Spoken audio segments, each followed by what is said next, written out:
returns to the yard. Welcome back to DreadLore.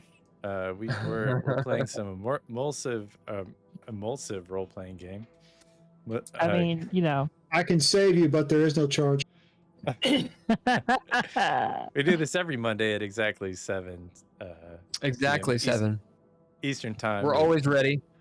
With these time. folks, Bill Bunkum, Ken Howl. Find Ken Howl on social media. Good luck with that. Daniel Hawker, Drizzle is not in this week. Andrea Elliott-Johnson, Jazzy Cabbage, and Max are all here. Thank you, all lowercase letters, for the score. And Mr. Interrupt. I think I owe them money. Patreon folks, Tim Roberts, Daniel Hawker, Nostalgic, Natalia Cline. Keeping us alive. So super stoked. Thanks a bunch to Couchfire Media for art media production, as well as Replay Productions. That's right. Whatever Replay Productions. They do whatever it is they do. Anything they've done this year, though, is we don't count. We don't count.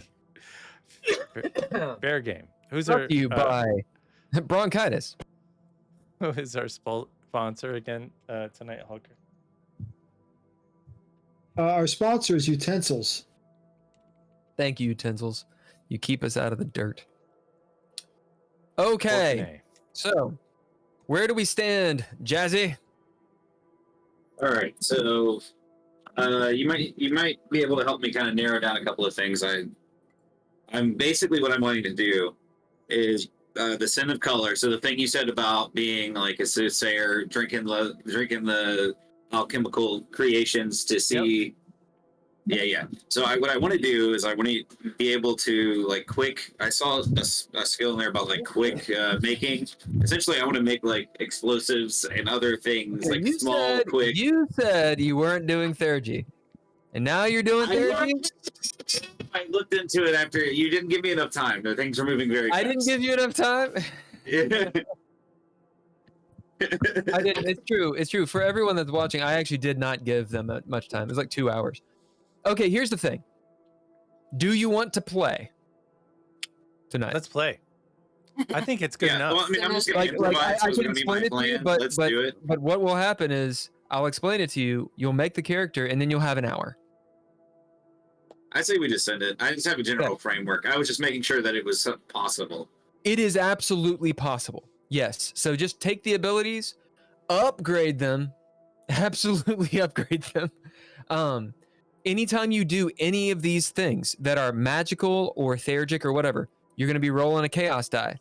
And if it rolls 1, it explodes. Okay? Boom. Okay. How are you doing, Max? I am doing good. I got everything figured out. They have my character sheets on the same iPad. Cool. All right, Andrea, how we doing? I am good. All right. Ninja gear. We're going to do this quick and dirty. Ninja gear is your equipment. If you're looking through the book, and you should be, and you find some cool ninja gear you think your character should have, you have it. Just take it. It's fine. You have to be able to carry it. Okay? There are no bags of holding in this. That doesn't exist. Yet. Okay? You can take that shit. Obviously, have a reason why you have it. Things that you should not have. You shouldn't have, like, the all-seeing stone of God that burns your enemies alive when you think about it. Don't. If you take that, then you're going to reap the rewards of doing such a thing. Okay. There you go. If your character should have something that should have it. For example, Jazzy, your character makes alchemical potions or has potions to imbibe. In your little kit, be like, I got a bag full of fucking alchemical potions that get me high. Okay. Roll a d12, see how many you have. That's what you got. So you guys have a lot of control here. Make it happen. We're going to start. Does the chat have any questions?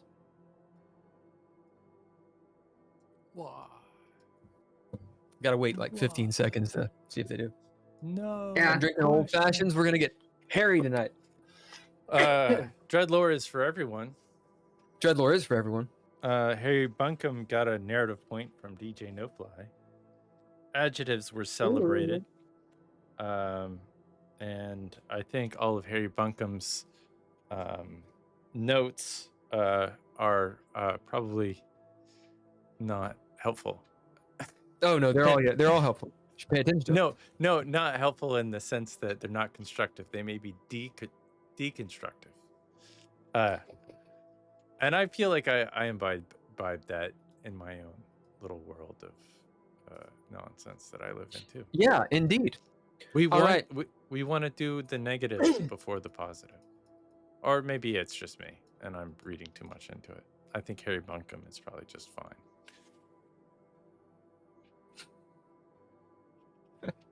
Okay. You're in the south of Craster. Who are you guys? And what are your names? So you can read your little byline at the top. It's Andrea Holker, Fine. Ken, Max, Jazzy. Always. That's the deal. So go. Fine. My character's name is Drow Tevlin, but you know, all of my friends started calling me Ow because, you know, I use them to test out some of my biomantical healing, and sometimes, you know, I just go a little too fast, and they started saying Ow and calling me Ow a lot, so it just kind of stuck. I love that. And what's your little byline read? Byline. What do you mean, like? At the top of your sheet. Oh, like is a what or? Yep. That is called the byline. Is a I guess that would be sibling. Yep. Who does makes friends and does magic. I love it. Holker. My name is Sir Albert Forkknife, and my initials are AFK. And I, Sir Albert Forkknife, is a Snjallfolk aesthetic, prone to wandering the wild areas, who's recently become a mercenary, and cannot keep his story straight. I love That's it. his flaw. Ken? I'm Ken Howl. I'm not on social media. My character is. It's the first time I'm doing the voice, so I should probably not. I've waited to the last second. I am Martini Muddles Frirt, little devil, outcast of. I want soup, and I scratch his folk. That's what I do. I scratches them. I scratches the folk. Max? I'm playing Zix, who is a wanderer who seeks truth and fixes problems. He's from an affluent family, so he doesn't realize a lot of the privilege that he has, and he's recently trying to like come to terms between like what his parents believe and what he thinks is true, and he's just kind of having his own little moment about it. And what's his race? Gamal. He's Gamal. Yeah. Is he a he or is he a they? He, they, actually. Okay. But I was gonna say Gamal have it's like a third gender among the Maroshi. So he's a Maroshi. well, Gamal. that's part of the disconnect between him and that's why he's having his little part of why he's having his little crisis. Okay. Yeah, cool. Jazzy. So I am Sage. Good name. Hold on. Oh, give me a second. Hold. Oh! Okay, there you go. So I'm a Druidian. How do you say it? Drowden. Yes, I am Sage, Drowden, and I am the Witch of the Woods. You're a witch. I Awesome. I make creepy potions and see the future, and people come out to my cabin and to get answers to questions that they're too afraid to ask. All right, I'm going to go through a little bit of lore since this is DreadLore. A sibling. You can call it sibling, you can call it sibling. This is what Owl is, or Andrea. They're known as silver hairs, night-skinned, the untouched. Sibling are also known as all those things I just said. They trace their origins back to the High Kagans of Westic. And so they are among the most hoity-toity of people. They consider themselves noble, pure blood. They are imperious a lot of the times. Sibling distinguish themselves by their snowy white or jet black hair and their tall, imperious-looking ears. That's as far as I'm going to go with that. Sibling are part of the race that is most populous on Craster. All right. Those of you that picked the Drowidin, you can pronounce it Drowidin. That's phonetic. The other way to pronounce it is the Dreadine. Dreadine. That's more fun to say. It's up to you. Why are there so many letters? Because it's Gaelic. Dreadine or Drowidin are some of the most sociable Burks. A Burk is a person. Burks you'll find. These Burks know how to simply get on with others. They're attracted to large and small gatherings, public events, festivals, etc., etc., etc. They'll even crash weddings and birthday parties. They have a burning curiosity. I'm skimming.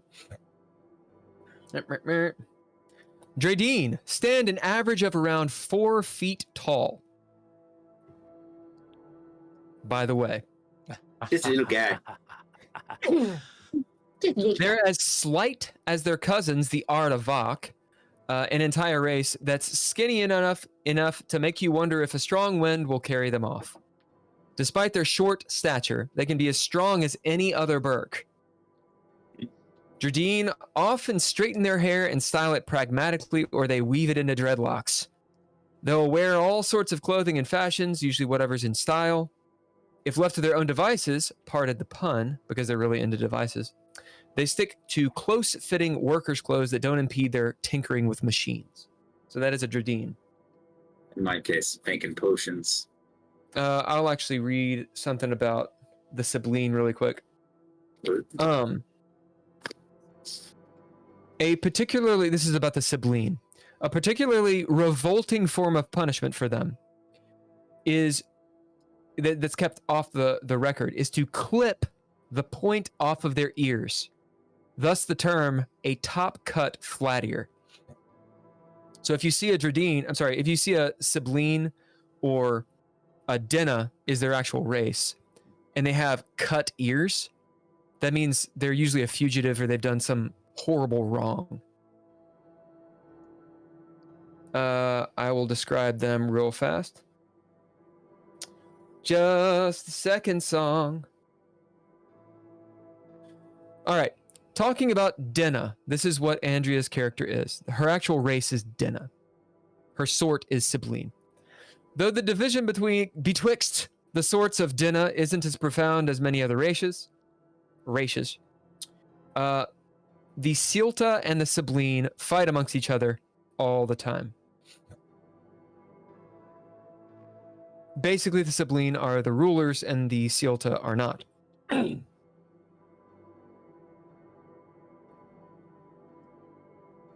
Skimming the book. Someone talk. DreadLore's been brought to you by Forks. I don't know what brand of fork. Nobody does really, but because we have forks, we can eat food. And because we eat food, we have enough nutrition and ability to survive. All right. On average, day. Denna stand about 5 foot 8 inches. They can reach around 6'6". They are the people of the world. You can find them almost everywhere. Denna have pointed, angled ears. Their eyes range in a variety of colors, as does their skin.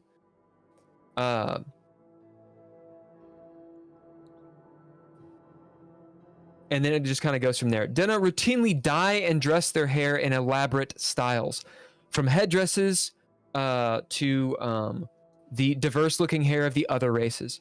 They get along with other races. They meld into them very well. In fact, if someone is a mixed race, it's usually whatever race it is and a Denna. All right, Hulker.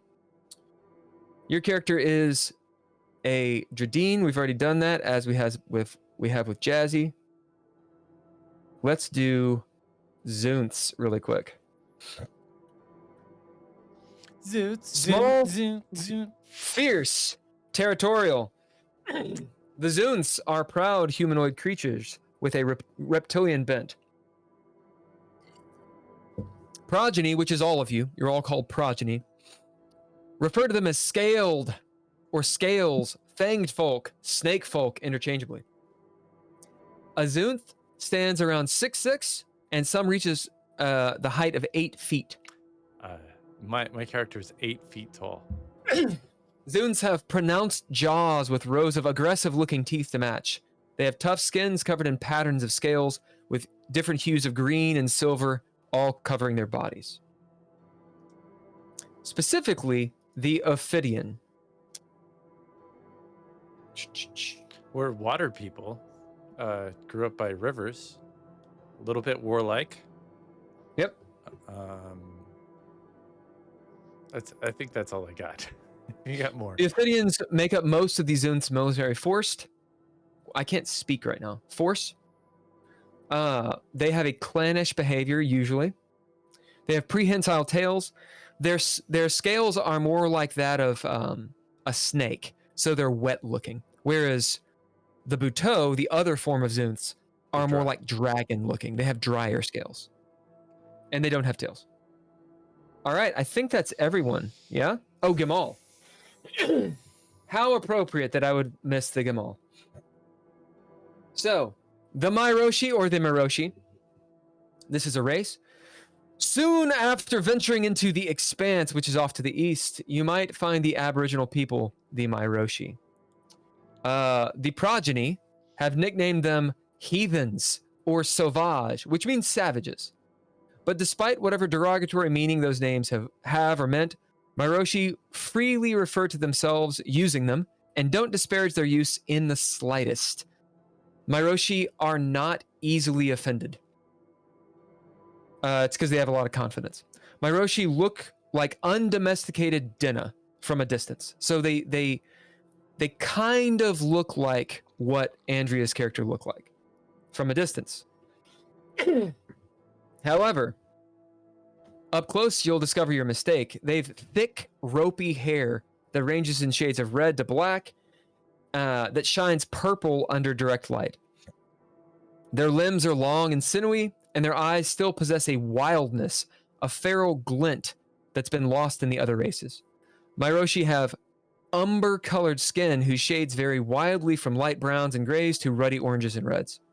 They stand from 6 feet to about 6'8". So, Max, your character's, unless you're particularly short, you're rather tall.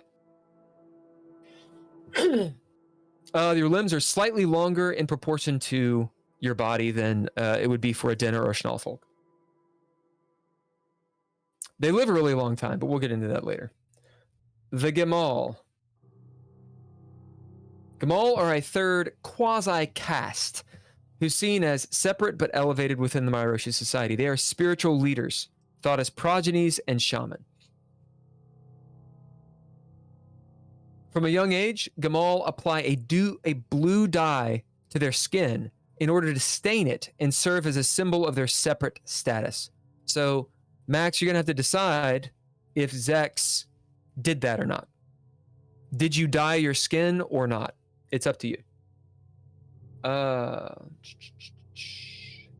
Gamal are neither male or female. Some are sort of a hermaphrodite, while others have no apparent sex nor gender whatsoever.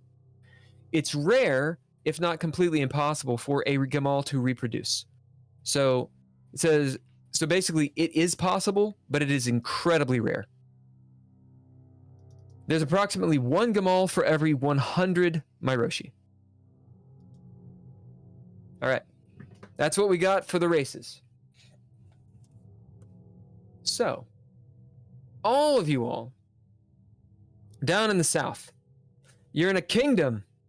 It's actually a barony called Roth.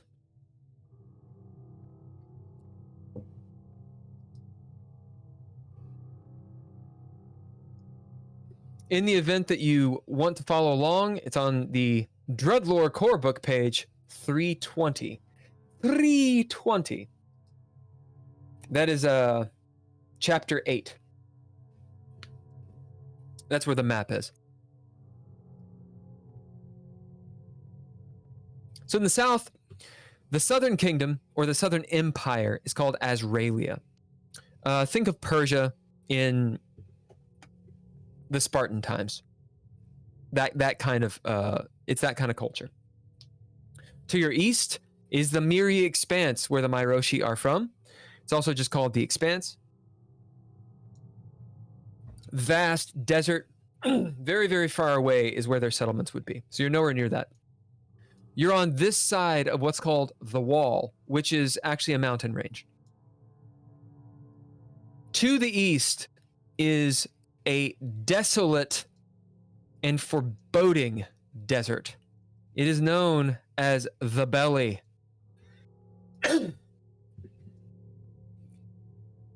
Little wind stirs there. It is a sandy desert. You go there to die. There are Myroshi railways that traverse that, and every so often adventurers will go through it. It's high level, we'll say, to get through it. Every so often, even in the wooded areas that you guys are in, if you look at the map just south of that little tuft of green to the left of the Belly, you can see on a high hill the desert stretching out before you. This great Azraelian desert. And every so often you'll see nomads, or you'll see airships in the distance. Otherwise, it's kind of like the weather in California. It is super sunny all the time, actually, making it incredibly arid. Where you are, however, hilly, lush, there's forest and deciduous forests. Holker, what's a deciduous forest? Go. I believe it is it's a forest that is temperate in nature overall. So up from this desolation of a desert that is incredibly arid, there's a river, and you have these high hills. The humidity pops up there. Think of Kentucky rolling hills or Ireland hills, and those types of copses of trees. If you go further west, you get into marshes and a much more humid, lower elevation climate. If you go south, you get into a very rocky terrain and mountainous that gets really high. So you're in this beautiful place, temperate zone of the barony of Roth. It is an Azraelian barony. So their allegiance is to Azraelia, one of the empires. You are all welcome here. Lots of travelers come through Azraelia, despite most Azraelians being Dinah, which means actually Dinah Sibleen, which is what Dural's character is, Andrea. They are used to commerce. They're used to foreigners. You'll still find racism and bigotry, but they know it's bad for business, so they don't really lean into that. There are some sectors of the city that are off limits. Specifically, the towers. They're called these red towers. And at the top of the towers, where you would have, what is that called? On the top? Oh, I forget the name. A spire? No, it's not a spire. It's the place where it does the little hideouts for archers. Oh. I forget the name. It's you're walking along the whatever of the wall. They're these little pylons. Anyway, instead of that, the tower goes up into what looks like a fist. And it's this, it's usually dyed red with definitely paint. That is definitely red paint. They're known as the Red Hand. You guys are not allowed in these things at all. Every so often you see them. They'll be in the city, they'll be in the wilderness, here and there, and it's widely known, don't go in those things. Otherwise, think of a medieval town, and that's essentially where you are. There's commerce, there's wagons with horses, and lots of Dreadine walking around, these short people that are gregarious. Lots and lots of Denna. Here and there, you'll see a small group of Miroshi. They look like, think of Mad Max people. So they're wearing that kind of like brigandine armor type stuff. They're mercenaries and this kind of thing. There's a tavern. It is a medieval type town. The tavern is the place to meet, to hang out, to eat, to drink, to get information, etc., etc. There's a blacksmith, and on the hill, off down this main road, you see a castle. It is Castle Roth. The gates are open today. People are going in and out in droves. Something is happening. We'll say that you all just arrived. We'll say that you all know each other. We're going to play this D&D style. Why do you know each other? That's a trait you get to write down on your character sheets. You decide what it is. But for some reason, you are all a party, and you stick together. No one is a spy. No one is the bad guy that's going to stab everyone in the back in the party. Yet, anyway. Going into it, you are a team. Maybe you signed a contract. Maybe it was maybe one of you saved the other's life. Maybe your brother and sister from a different mother. Who knows? So write down that trait. The plug on your character sheet. This is what keeps you in the game. Usually, the players decide what this is. I am going to decide for you. It is to complete the mission which is given you. I have healed thyself. Now, oh, good. Now, what is the mission and specifically why you're doing it? That is up to you. That's what you get to do. So, for example, heal thyself, absolutely cool, but you got to complete this mission to do it. Yep. The point is, your plug keeps you in this adventure, and this adventure is about that mission that you're about to get. So, we're going to start out. You're in the streets. It has just rained, so the ground is sloppy. It is not paved. Wagons going to and fro. Think of the beginning of Tombstone if it had rained. It's daytime. Sun is high. Cool breeze. Maybe 70 degrees outside. Loads of people everywhere. There's murmur all over the place. And it is as I said. So, you're all together.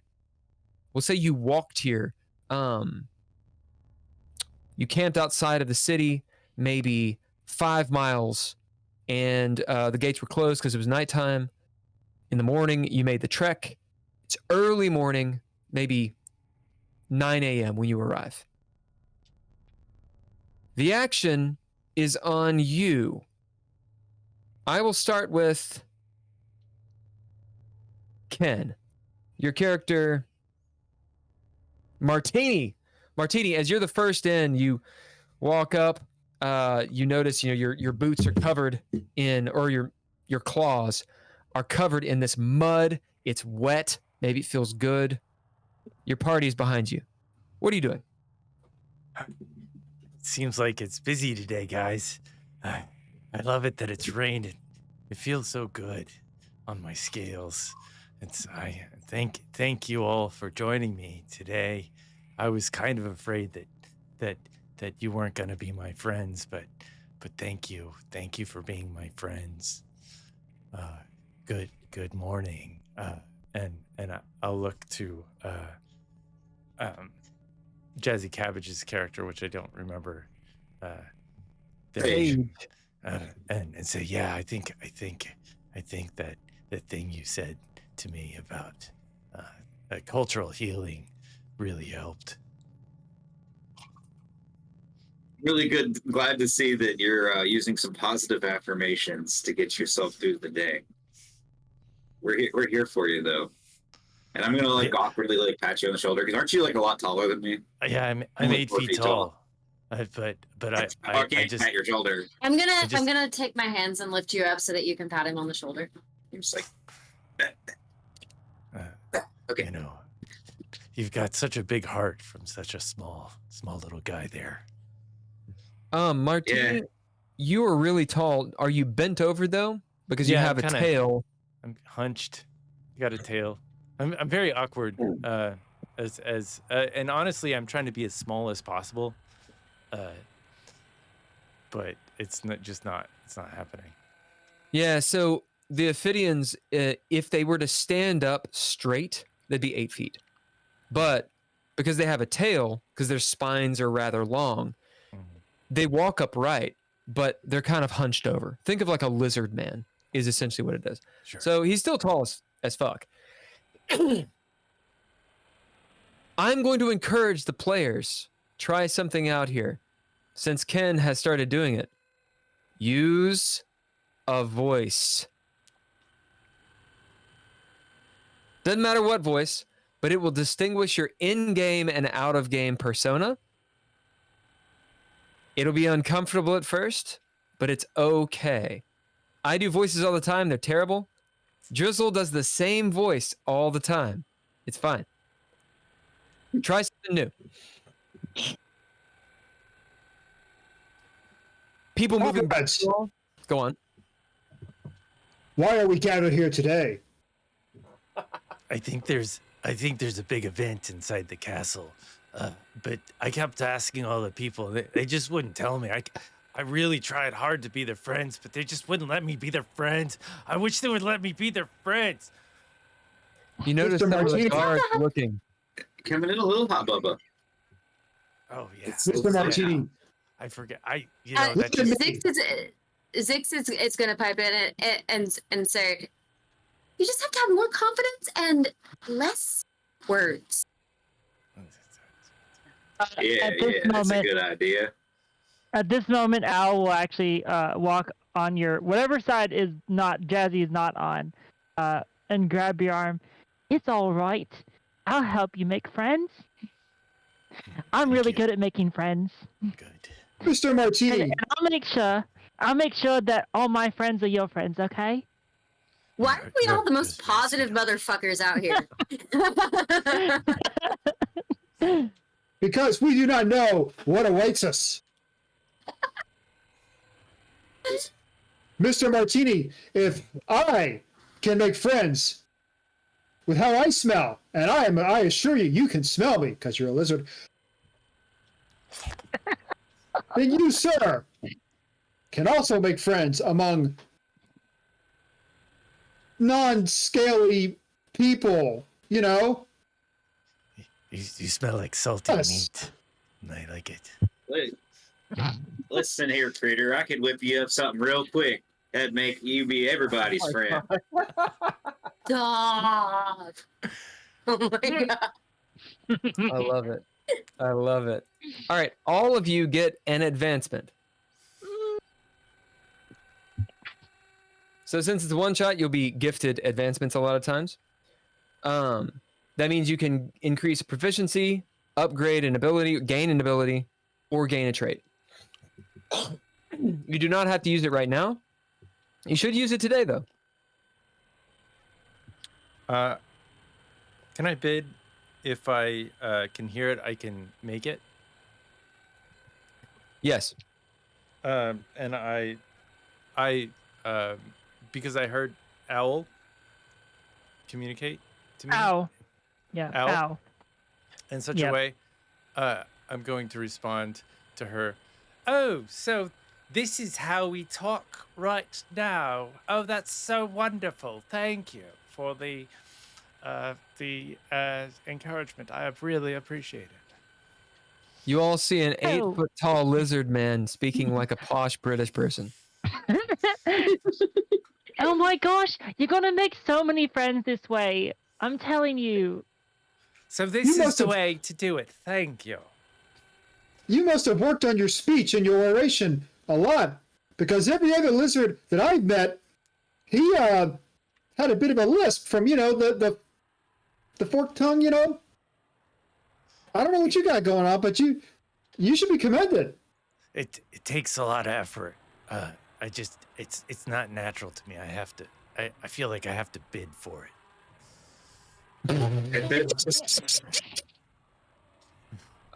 Clouds start covering the sky.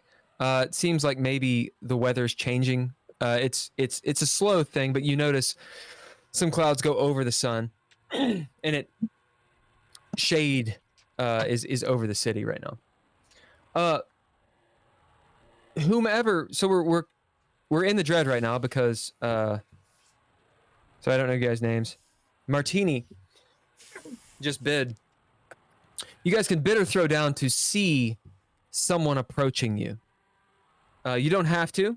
If you don't, it's fine. It just means that this person happens upon you without your knowledge. I'll throw down because Al is always on the lookout for new friends. So Pretty sure everyone's going to be calling Owl, and it's going to be awesome. That's Go. fair. That's fair.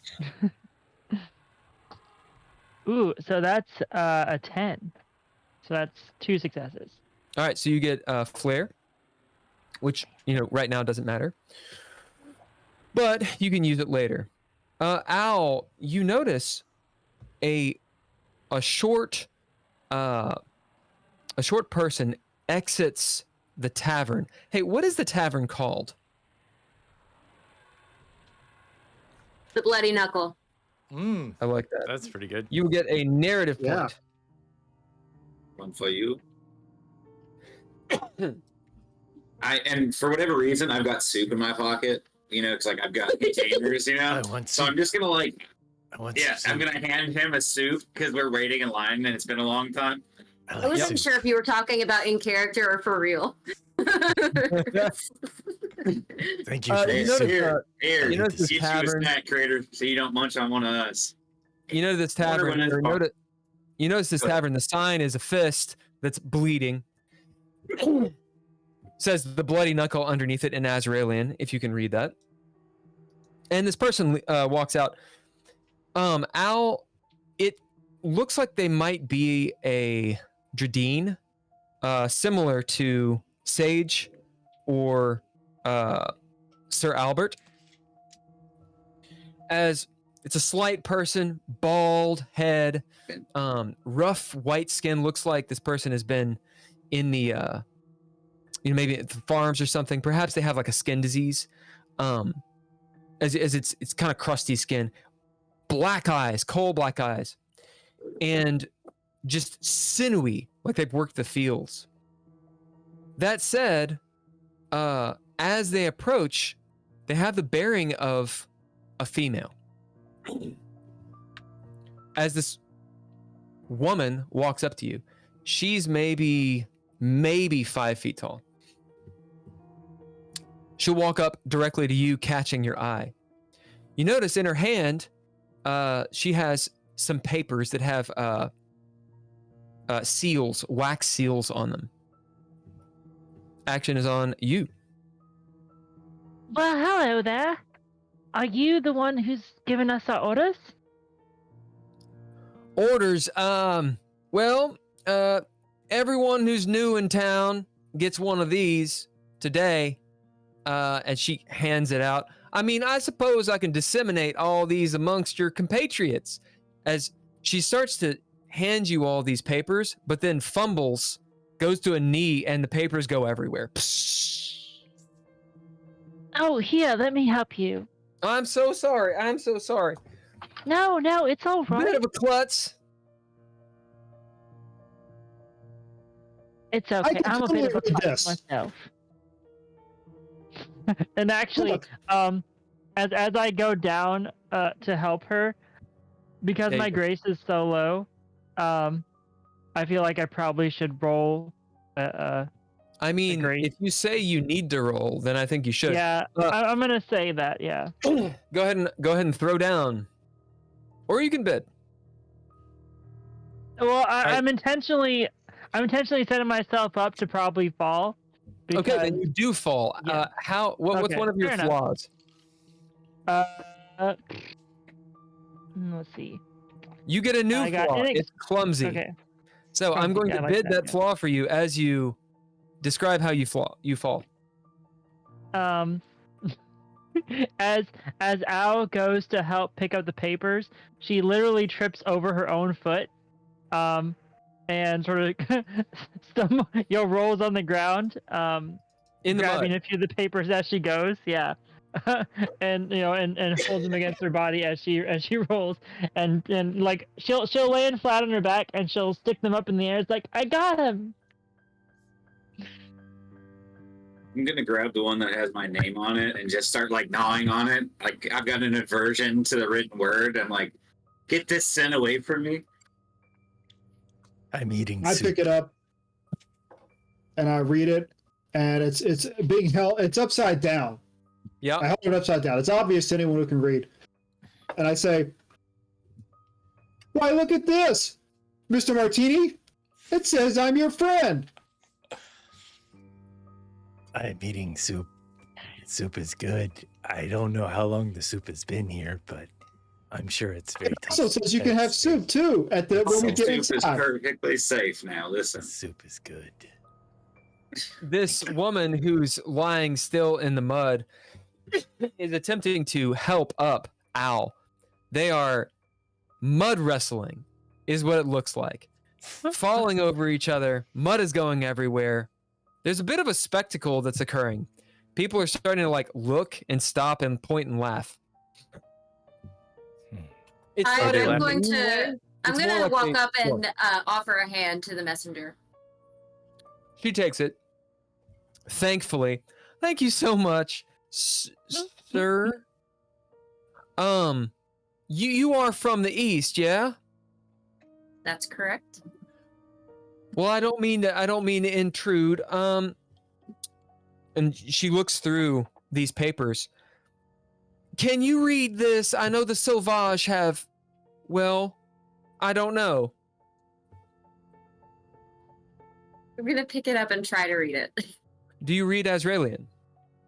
Yes. All right. So, that would be a bid, or if it's just on your sheet, you've got it. As you read it, it is an edict. It has your name on it. It has your family name on it. As it's read, it's going to say something about your recent past. So, you get to decide what this is. It is from the Baroness Amoria, who is the leader of this town of Roth, directed to you, thanking you for coming into the town and asking you and your compatriots to come to her. The crown, if you will, is in need. So, you get to decide, what is your recent past? What would she be telling your character to compel you to do this? I would think my family has had a recent agreement. A lot of my family is centered around helping with politics and helping being mediators. And so they've helped with a very significant agreement, and I need to go and send the legal documents, but she is not aware that I've recently absconded from my family to find my inner truth. As it mentions all of these things, it's the kind of thing that, how does she know? How does she know your name? How does she know what happened with your family? There's a whiff in the air as you read it. The text almost sparkles. There's a whiff of cinnamon or spice on the air. This letter tastes like fall. Or wait, do y'all call it autumn? No, we only have 2 seasons, good and rain. Oh, by the way, my name is Kata Metal Breaker, because NPC Generator has good surnames.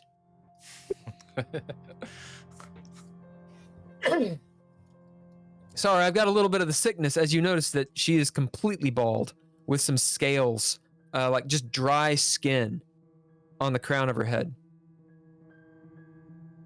I might have a one second. solution Oh, for your wait. scales. Maybe I can help. But do you know? Is it something that can be cured? Because I can do things to help that. Well, I would love that, but first I need to make sure you all receive these things and decide whether or not you're going to accept the Baroness's summons. I'll read mine, but I don't even need to read it to know that obviously I'm gonna help. So yeah. Is she Well, hurt? come on then. Is she hurt? I pull out my little ttrpg gadget. I can fix her if she's been cut. I don't. Well, I ain't been cut yet. Okay, good. I don't need to fix her because that's what I would do. Kata walks up to you, Sage, and kisses you on the forehead. I did not ask for that. Tell me, for the Dredine, what is this sort of greeting? What is this greeting between you two? What's the significance? It's like, for example, like if you haven't seen somebody that's a Dredine in a very long time, and it's like you're like blessed by the fact that you're seeing somebody that looks like you wherever you are. Yeah, so you get that as a trait, however you want to name it. As Kata does that to you, and then she walks over to you, Sir Albert, and does the same thing.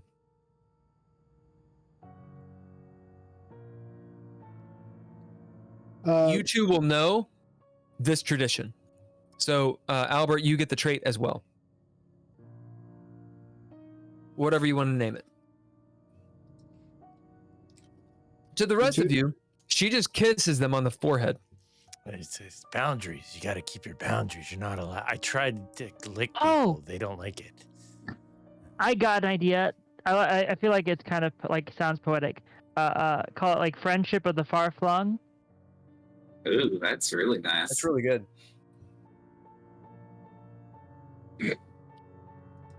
So I'm gonna turn to Martini and be like, it's a tradition. If you hadn't seen somebody from the homeland in a real long time, you're blessed to see them. So you want to let them know that it's been a long time since you've seen somebody like them, and it's just it's a special moment. Cade smiles at you both, turns, slips a little bit, again, almost falls in the shit, and then starts leading you guys to the castle. As you pass the bloody knuckle, she stops. Do you all want a drink first? I know adventurers always like to drink and whore. Why, yes. Yes, please give me something to drink. Anything to already get behind off the the bar. main plot line. It's water. Water. Water's good. Okay, does anyone want to go in the tavern, or are you going to go straight to the castle? Well, guys, I bet. Oh shit, I'm not doing the right names. Guys, I bet that there will be drinks at the castle. Drinks at the castle. So we should just I'm follow her. I'm just gonna pass around a mysterious flask. Yeah, Does anyone take the y'all flask? want some? I'm Oh, gonna, yeah, I'll I'm gonna drink it. look at Sage and say, "Do you know what's in this flask?" I'm gonna open my like a fanny pack on my side and rummage around through a few bottles. Be like, yeah, I'm pretty sure I know what that one is. Oh, you know what we're going to do? We're going to do what we did for Nord Zetterberg. No, you don't want that. All right. We're going to find out what these alchemical elixirs are. So, for those of you who want to follow along, it's in page 306. Alchemical brews. Jazzy, will you roll me Or did you already roll how many of these elixirs you have? Is that going to be on a 12? What's Yeah. the die for that? So go ahead and roll a 12. I'm getting it. You said 30 what? 306. Gotcha. You got 12. Fuck yeah. All I right, got all you the have potions. 12 elixirs. Excellent. All right, so for the rest of you, including the chat, if the chat wants to roll a d6, do so and let me know what their number is. For the rest of you, roll a d6, and we're gonna see what Jazzy's got. I got a 3. I got a 6. Yeah, dose. All right, Jazzy, write this stuff down. You might want to put a tally next to certain things because you might have multiples. Sure. One is apprentice's powder. Ooh, that's cool. Now the question of does Sage know what these things do? I don't know. We're not going to talk about it yet. We're just going to write it down. What was it again? What was it again? Sorry. Apprentice I got the page up. We're good. powder. Apprentice powder. Don't eat that. It smells caustic. Second thing, black sand. You got a vial of black sand. Hey, So that was 2 and 3. Who else rolled? I rolled a 6. 6? You got a vial of cat sense. Spell it however you want. You can sense like a cat. Yeah. All right. You will also have a vial of Lisa Onye. You can write it however you want. It's called Lisa Onye. All right, Jazzy, roll a d6. Hold on, I'm still writing things. It's all good. You're still writing things? Yes. My transcriber is active. Two. My scribe. Roll a d6. 2. Okay, you have 1 vial total of apprentice's powder. Roll the d6 again. You want life wine. I think that's what you want. 4. Okay, you have 2 vials of black sand. Roll again. Okay. 3. You got 2 vials of cat sense. Roll again, please. You want strong wine. 5. And you have 3 vials of Lisa Onye. So how many is that total? Is that 6 or 8. 7? 8? Okay, so you need 4 more. We're going to go down to the uncommon brews for that. All right. I think it's a D8. 1, 2, 3, 4, 5, 6, 7, 8, 9, 10. That's 10. Everybody roll a D10. 8. Oh shit. You have 1 vial of Regia Aquo. 7. 1 vial of Life Wine. Why? That's the good 8. shit. I got a 6. So now you have Okay. 2 vials of Regia Aquo. Okay. 1 vial of Life Wine. And Andrea, you said 6? Yes. And 1 vial of Iron Skin. Guess what that does? All right.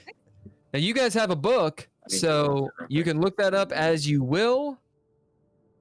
But we're going to play as we go. So that's what you got. Lisa Onye is, I'll tell you what that does. Get you high, man. Hell yeah. What Lisa Onye does is this. It is a dark, oily tincture that smells of vinegar and cheese. Surgeons laud it as an effective anesthetic, its original purpose. However, weirdos and mystics such as Sage alike swear by the stuff as the go-to method for auguries and divinations. Applying it to a wound will numb things so much you can't feel them for up to an hour. It's addictive stuff and terrible to free yourself from, so I wouldn't recommend drinking it. If you do ingest it, however, the substance induces a warm feeling all over the body, accompanied by hallucinations.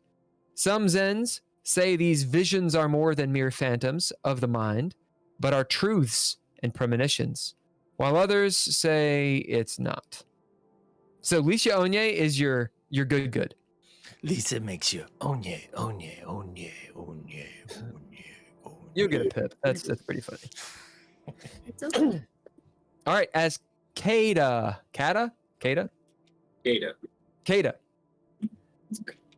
is gesturing towards the tavern or the plot. Which one do you go for?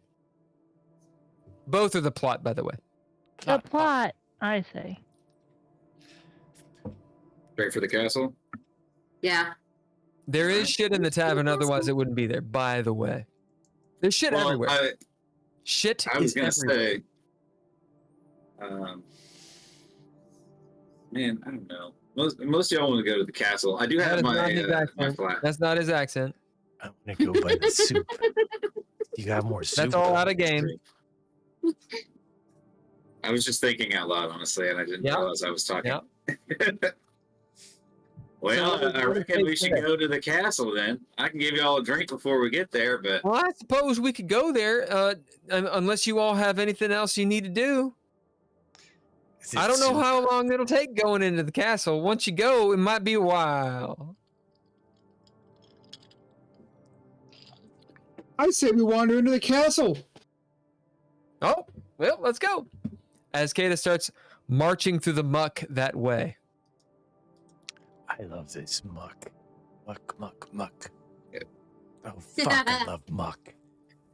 As you guys go into a montage, you can drop your advancements if you wish. If you have any advancements, go ahead and use those. Nice. This is a time for role play, as in soft role play. There's no bidding. It will be a new scene. So you get back any plot armor, you get all your traits back, all your proficiencies, etc. And everyone gets 1 pip. Trixie, you can't be any more in our lab. So make your decisions. Also do some soft role play. Kada is out in front of you.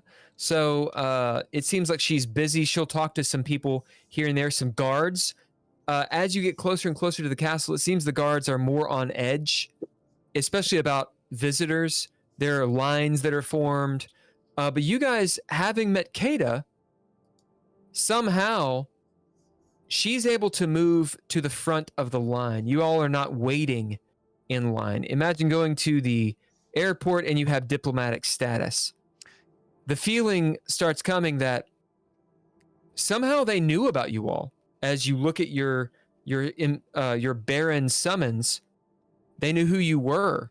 If I don't know if you guys investigated or not, but if you do, history of your whereabouts, your names, etc., is known. So those of you that can read can find that out. Kada is dealing with the diplomacy of getting you through and into the castle. So you all have some moments. I'm going to refill my drink. Go soft roleplay, and at the end, we will get somewhere. Why did can't Kada believe- lick your face? Sis, Hey, why is she licking your Martini. faces and I can't lick other people's faces? Like you can be licked. I am wet. Well, you I could am s- wet.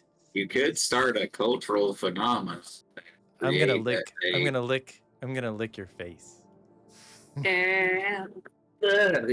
I'm gonna lick Sage's face. I'm just gonna start licking it. You are salty. And one was fine. One was I fine. liked your salty gonna- face. I'm gonna look at Martini and I'm gonna say, Martini, why are you here? I like your salty face. That's why. I don't know why I'm here. I was adopted. Can I I have can't back my believe soup that jar, I- please? Sir Albert Fortknife would ever deserve an honor such as this? That they've done all for me. It must be in the paper. That I can totally read. See right here? There it is. I don't know what that is. There's just squiggly lines. Oh, are you okay with me reading it? Why, yes. Everyone can read it. Let me see. And I'll reach over and hold my hand out for the paper. There you go. What's it say? That's a good question. What does it say, Sir Albert? Yeah, because so basically the format is you're summoned and then a brief backstory that got you to here. Yeah, talk about why you're summoned that's oddly specific that they shouldn't know about. To you. Yeah. This paper says that I, Sir Albert Forkknife, have wandered the barren lands for 5 seasons. But that time is over. And it is time for me, Sir Albert Forkknife, to be honored. You And knighted deserve it. again, so that I will soon be Sir Albert Forkknife. You're gonna be a Sir Sandwich. You've been wandering around for a few months and I haven't gotten any kind of award. What would you What get an is- award for? What is that, Well- Max? What's your character's name? I'm sorry. Zix. Zix. ZIX. Go Well, ahead. Zix, if you must know, I, Sir Albert Forkknife, have walked many, many leagues. And I, along the way, have done some favors for some people. For money. Like what? I took some people out. Where did you take What? them? I took them out to the desert. What is it's like dancing? I've heard of dancing where you can like move your feet and pat around, but they don't like it because I hit my tail against things. And it Well, if it's any comfort to you, Mr. Martini, I don't think they're dancing anymore. Oh, I Like, they see told what's me not going to do on. this. He was a tour guide for the desert. Why, yes, I would lead people out into the desert I like and then come back. yeah, deserts aren't cool, man. I like the marsh. What do you think is going to be happening at the castle exactly? Hey, Zix, can you read my letter for me? I'm just gonna hand you the letter, non-chewed up side out. You're not taking that as an out. You got to Why- figure out your backstory. I'm not telling it. I'm Well, you, taking your backstory. you from saw you. what you saw. I want to call you Katrina. What is your character in this one called? Ow. I'm gonna Ow. give Ow. I'm gonna give Zex a narrative point for that. Okay. So what I was saying is like, you said you read the letter and then I do my backstory, sort of like Forkknife did. Because I can't read.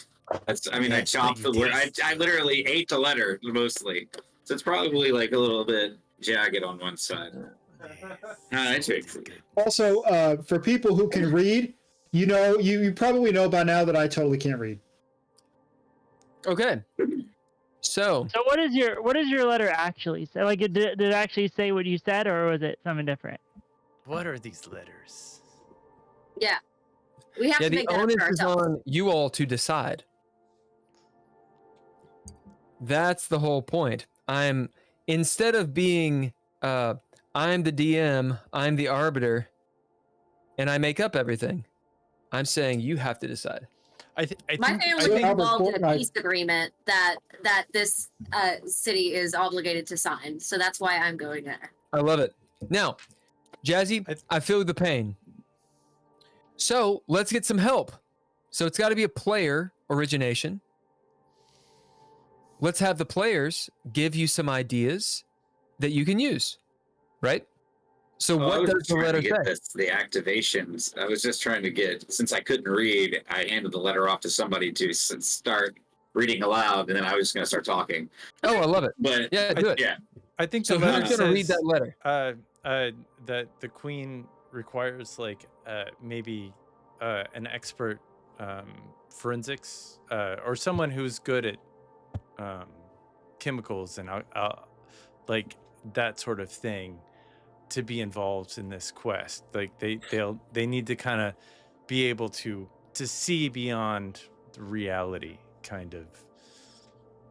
It's an idea that's it's an idea that Sage can do. So who is going to read what this letter says so we can find out what it is? I handed Not the me, I'm letter to illiterate. Zix. I I'm will read pretty it. sure- And read. It's like gnawed off on one side. Yeah. But I'm gonna bend down and like carefully pick up the pieces that are left and try to stitch them back on there and like hold it down on a table. Yep. Like trying to be very kind to the letter. What does it say, Sage?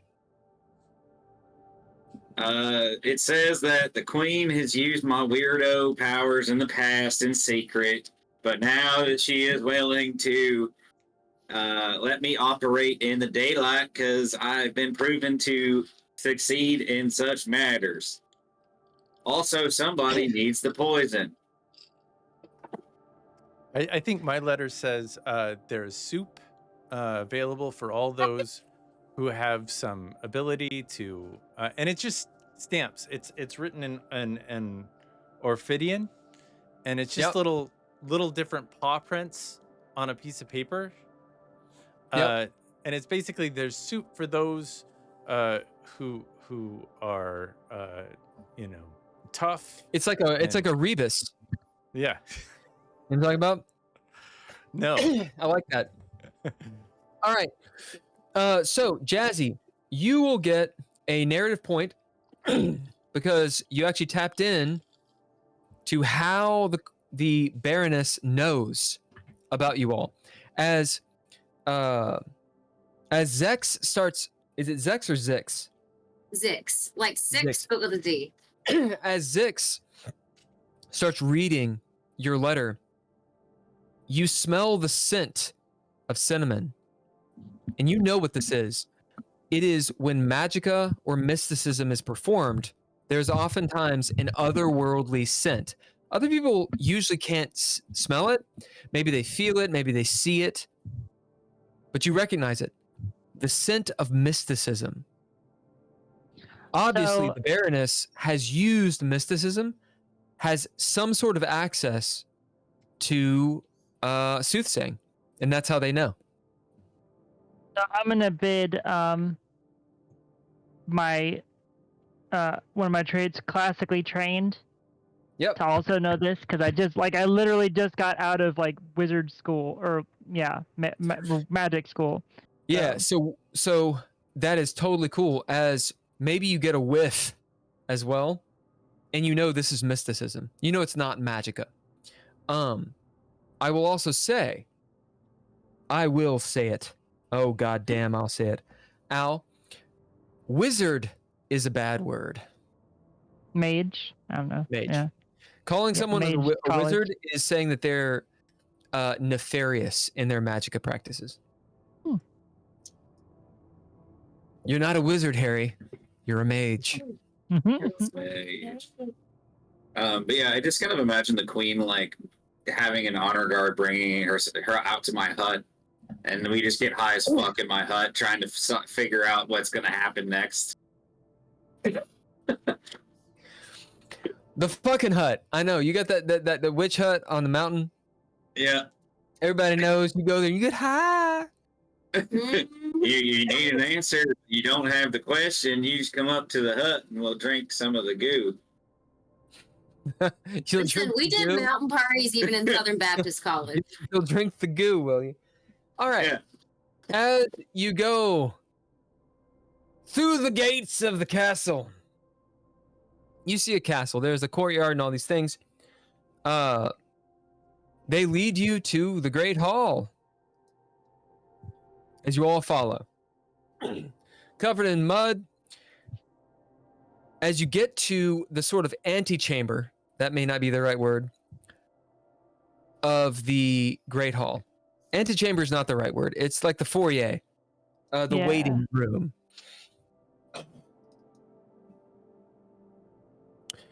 Some stewards walk in with water, pail, scrub brush, etc., and towels, and they start cleaning your all's feet. Kata, you get a narrative point. Kata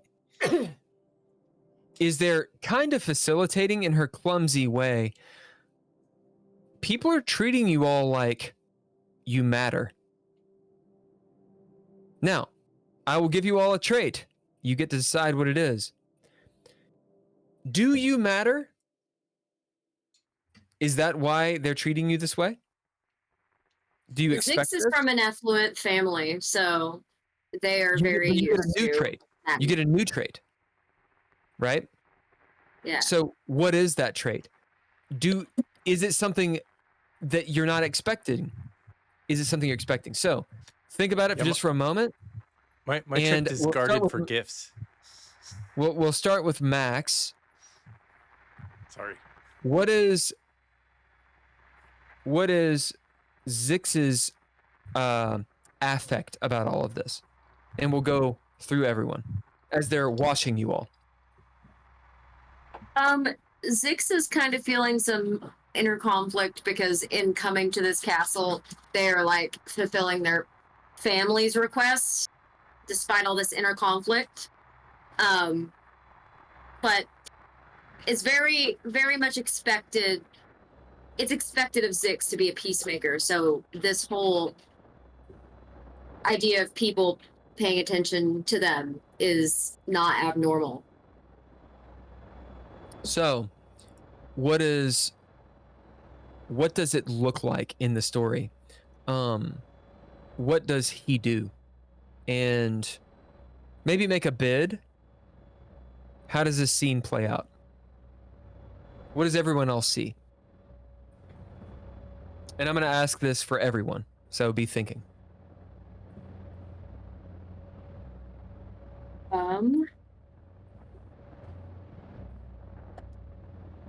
They come, they start with your feet.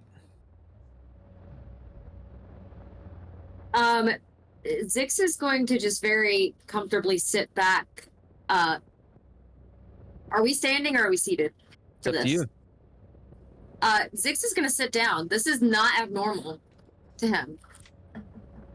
Tell me about it. and- What does it look like? So Zix sits down and pulls up his pants legs expectedly because he doesn't want to make the person feel embarrassed for like making a mistake by like getting water on any of his clothing or anything like that. And they just use water and they run it over his feet. And he makes eye contact with the people who are washing his feet, even though that's not really normal. You're not supposed to consider them to be like equals because this is a display of power.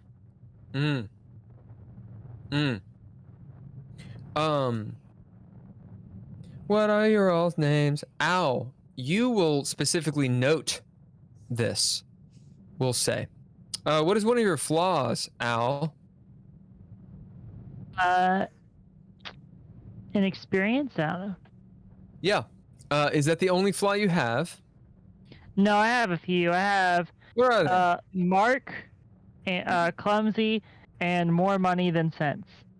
We're going to bid for you as the arbiter. More money than sense. Why is this Gamal, is Zix, treating these people this way? Zix, you note that Al is looking. What's the engagement between you two? Al would probably wonder if Zix also comes from, like a similar kind of family. Not in her head. Oh. What does she look like? Because you guys you're not telepathic, I don't think. You might be. But I don't think You'd see Al kind of get like a quirk on her face, like a questioning look. Maybe not quite disapproving, but like I'm trying to come up with the right words. Hesitant, perhaps. Ooh, Like reticent seeing is a some good kind word for of that. yeah, reticent. There you go. That's the word. Jazzy, you get a pip for that. Nice. I'm gonna look at Al and say, I feel like we should treat everybody with some level of kindness. Don't you? I don't know. This has always felt wrong to me. Smiling at people or having your feet washed? Having Fitness been the part treated. 6 where you say some cheesy shit like you can make friends anywhere if you try. Well, of course you can make friends anywhere, but I've always just felt that someone being expected to service us in such a way was wrong. I've taken the brush away from like the people helping me, and I'm just like doing my own shit. I was like, go help Martini over there. They'll need some help. He's got big feet. I can handle it from here. I'm used to walking in the back door, you know what I mean? Like, unnoticed. I don't know if you like Nardwar. I don't know if you know who that is, but like, I know things that I shouldn't know. You only know who I am if you know who I am. So like, I'm not used to being noticed, but I'm famous in a weird way. Do you have that as a trait? I'm gonna say. I think You before do we make now. opinions- Famous in a weird way. Sorry, Max, go on. I think before we make opinions about people's places in life, maybe we should ask them first. Something You're that's really watching. abnormal to you might be completely There you go. something important to them. It should I be like to called watch her hipster on my feet. icon. Hipster icon. Yes. Jazzy, did you get that trait? I didn't hear what you called it. There was in between. Oh, you actually named it. Oh shit, what was it? We have since forgotten. Fuck. So mark down you have a free trait, and it has to do with sort of hospitality. Because we can't remember. Nope. Was it? No, Nasty. I lost it again. Now, Martini was away when you actually said what you did about. No, I heard it. I heard everything. Oh, you did? Okay. Yep. Okay. As the workers seem to pay you guys no mind, whether they are listening or not, it's up to you to decide. You can bid or throw down. If you throw down, you just need one success. So know that unto yourself. If you're going to bid, just announce your bid. Otherwise, this whole team of people are cleaning you all. They're taking off your clothes and they're cleaning you all the way. Cleaning. So many. There are people along the wall looking at you. They have little spectacles, like masquerade style, on sticks, and they're inspecting different parts of your body.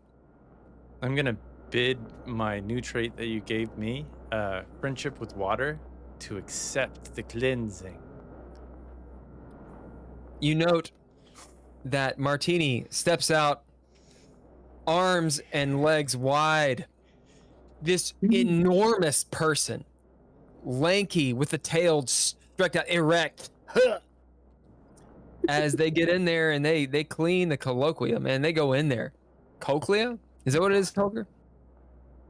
Yeah, for That's lizard, mostly yeah. birds. Or is it? Did the And lizards have? birds. Okay, I didn't know the lizards had that same thing. Yep. And platypuses. Platypi. Um, As you all so are cleaned. for go on. Al, I'll use the trait you gave us earlier. And hers will be begrudging acceptance, because she grew up in a very, even for the sibling, she grew up in a hoity-toity kind of family, so she's used to this kind of treatment, even if she never liked it, and she knows that if she's difficult for the workers, that just makes their lives harder, but she still doesn't like it.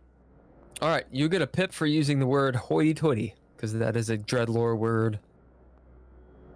What about Sage and Sir Albert? How do you guys take this? So I've already walked off at this point. I'm in the foyer, if you will. Like, I didn't get cleaned by anything. I didn't take shit off. I like after I took the brush, like it was like the staff remembered me all of a sudden, and they're fucked off, and I just kind of went on, and I'm waiting on everybody else. Okay, how do you bid to get out of the cleaning? I'm gonna go with the new trait, Nardoir, are weirdly famous. Like they were like, Yeah, oh I shit. love it. As you just kind of move on, and they don't quite know what to do with you. Don't Sir please Albert. salt off the lovely one. I, Sir Do I Albert get a Forknife. flaw called salty? Salty. Yes.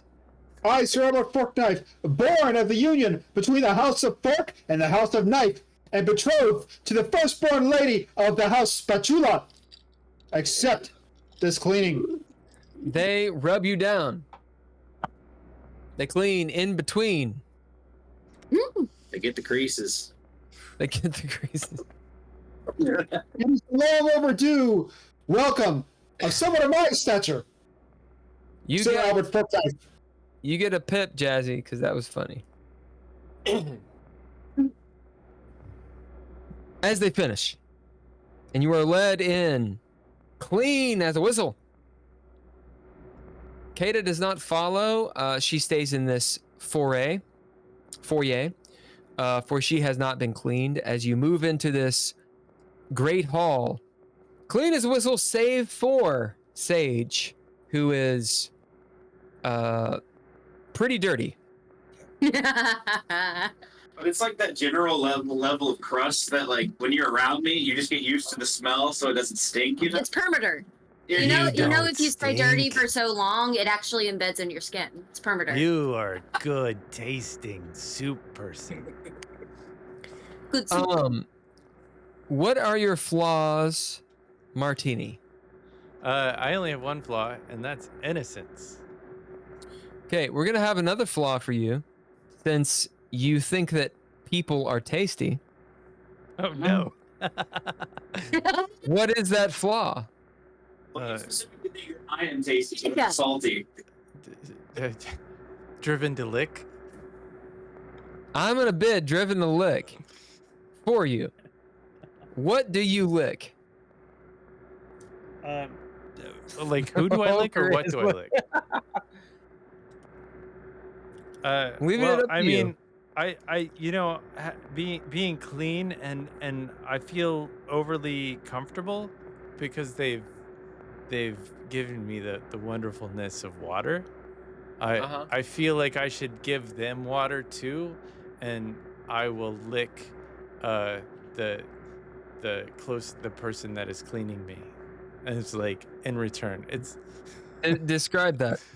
it's well, I got a little forked tongue, and it's probably, you know, when a cat licks you, or like when you're kind of licked in a weird place, you get that tingly thing.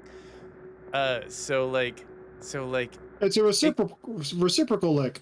yeah, it's a reciprocal. Reciprolic. It's a reciprocal. Right. Reciprocal.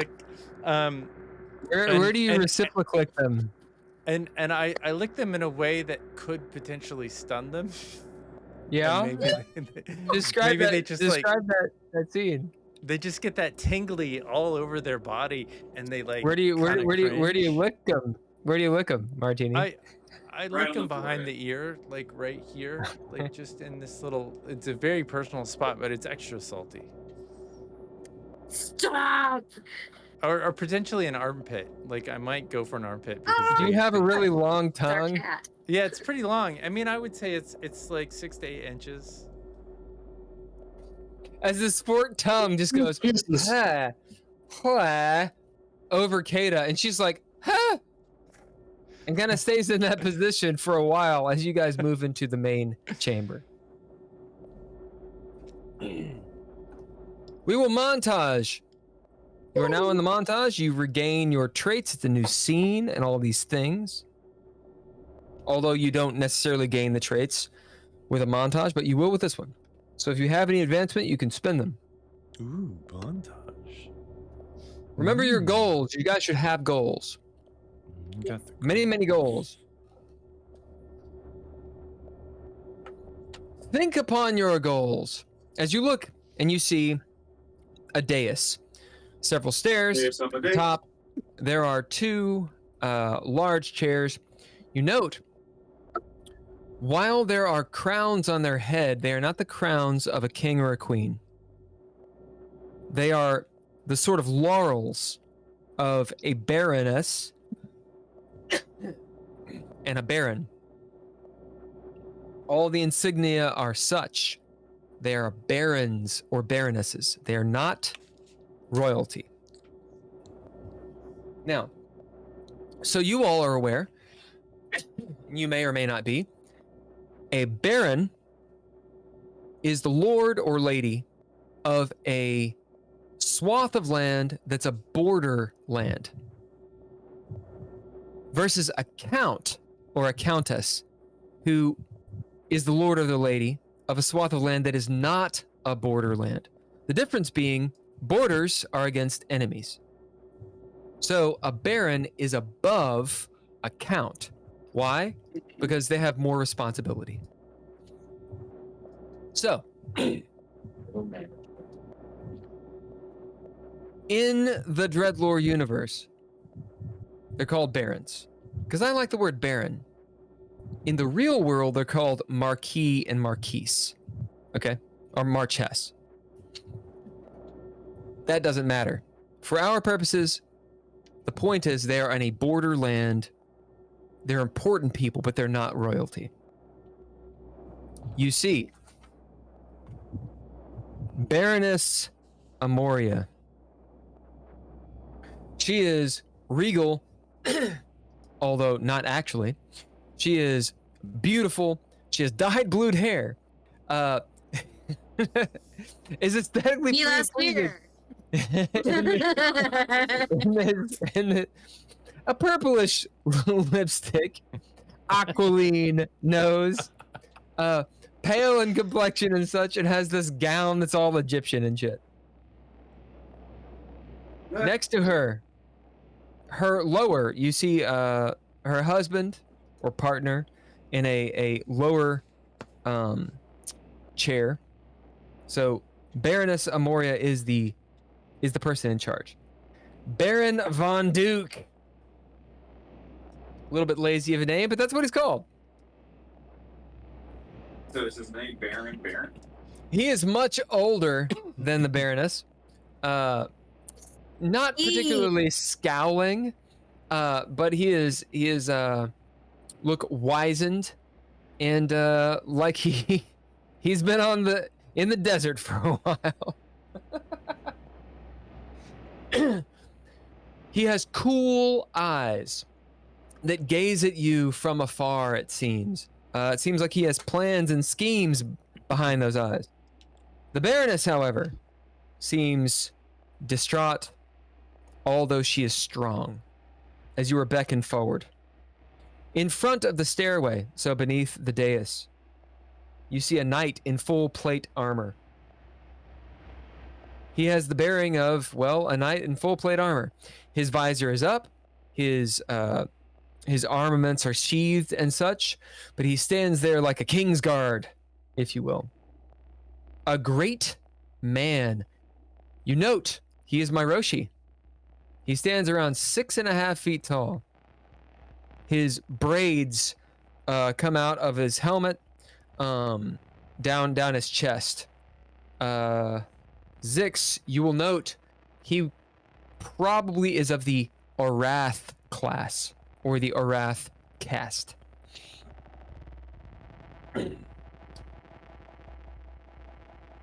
Sundry other people, as you guys are led forward on this wide, ornate carpet. There is music playing and all sorts of things. Several lords and ladies all over the place. The action is on you all. How do you approach?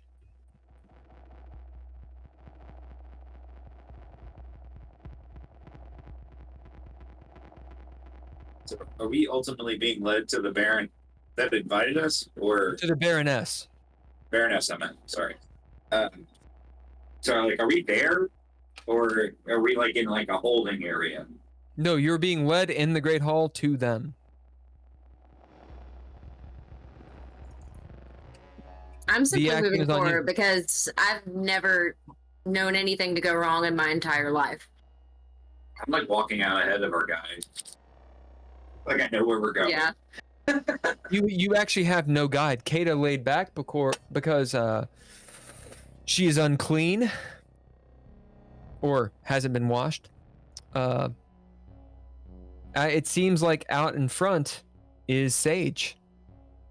All right, let's go see the Baroness. Come on, y'all. How do you all approach? Al will sort of slightly change her gait to a more refined way of walking, but still definitely seems excited to go meet the Baroness. What does that look like to everyone else? To everyone else, because you kind of seen her, particularly being clumsy, you've kind of seen her very like walk haphazardly, but all of a sudden, as soon as you enter the hall, she gets like her back gets ramrod straight, and she starts making very careful steps. Probably because she knows that she's clumsy, and she may have caused trouble in other such formal settings by tripping and falling all over herself. What do you bid to do this? Fortunate. As you all note that Al acts suddenly very regal. What about the rest of you? How do you approach? I walk forward, oblivious to how I should approach a baron or baroness. What do you bid?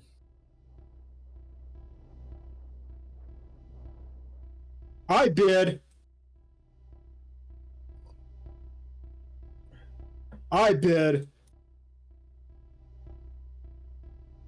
aesthetic.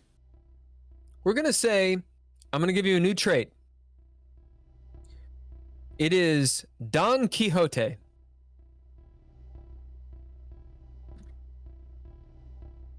I'm gonna bid Yes, that for you. I'm gonna As bid you that. Don Quixote. Boldly walk forward, knocking shit over as you do. What about the rest of you? It is time for us to go, actually. You got to go? Oh, it's 10. Yeah. Oh, shit. All right, well, you guys walk forward into the adventure. Oh, Yay! Well, I like this character though, so be keeping a sheet. Assuming you all don't die, you will use them next time. Word. All right, thank you, Jazzy. Thank you, Max, for joining. Izu, have a good stream. Good night, guys. Brr. Good night. All right. How do you walk forward? Snake person. You are muted. I'm totally licking the fibers off of Sage's costume, and because it's salty and it's good and it's not clean. Yep.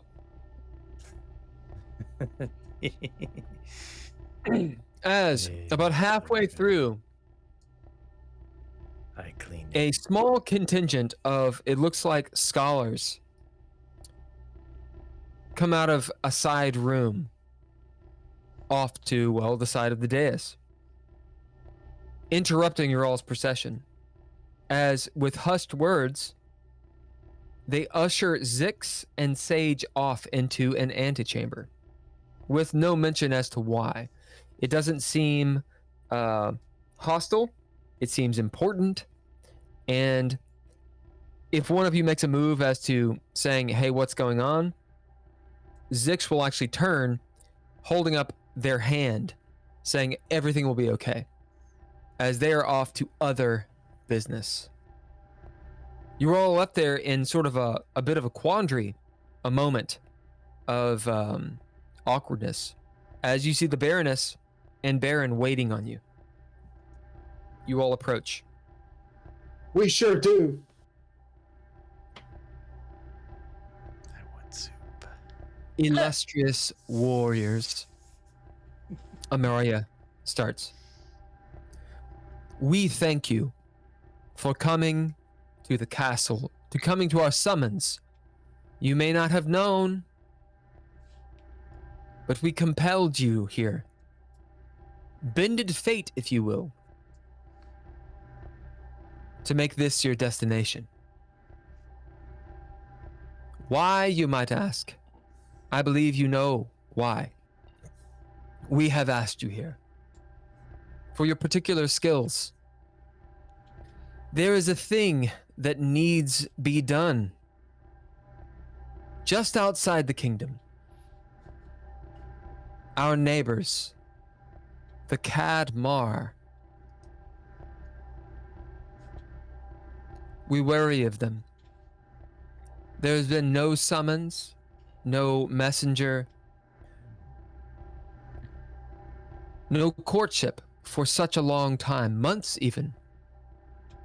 And yet the Cadmar boundaries a great many threats to our kingdom, the kingdom of Azraelia. We have sent only those heroes which with we trust. You note at that point someone, a priest of sorts, walking out from your right, eating ravioli slowly on camera. I'm gonna kind of go get closer to that food smell. Very food motivated. He has a shaved pate, wearing sort of a monk's robes. The smell of, holy shit, the smell of, again, cinnamon and spices and such.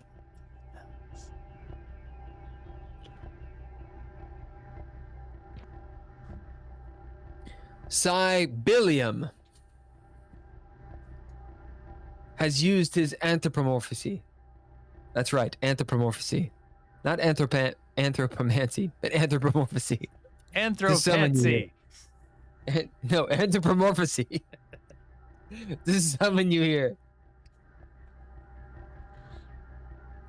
We ask that you go to Cadmar, this darkness which has descended upon it, and recover all that you can.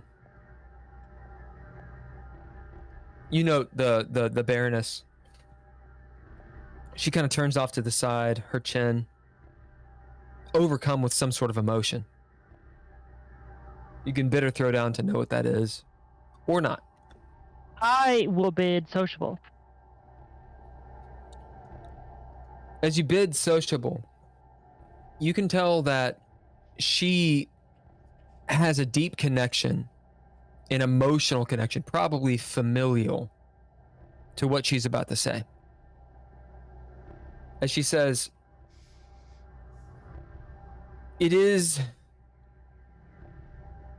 the Marchess Elisabetta. She has gone missing. She is important. There's kind of a pause. She's been alone since the Marquise Wanderley died. She kind of stares off for a moment, kind of shakes it off. I would be destroyed if raiders from across the wall, from the belly or from the north, from the vile Zunth's nations, had come and done something unspeakable. If you could bring back, or make for certain that Elisabetta is okay and in good hail,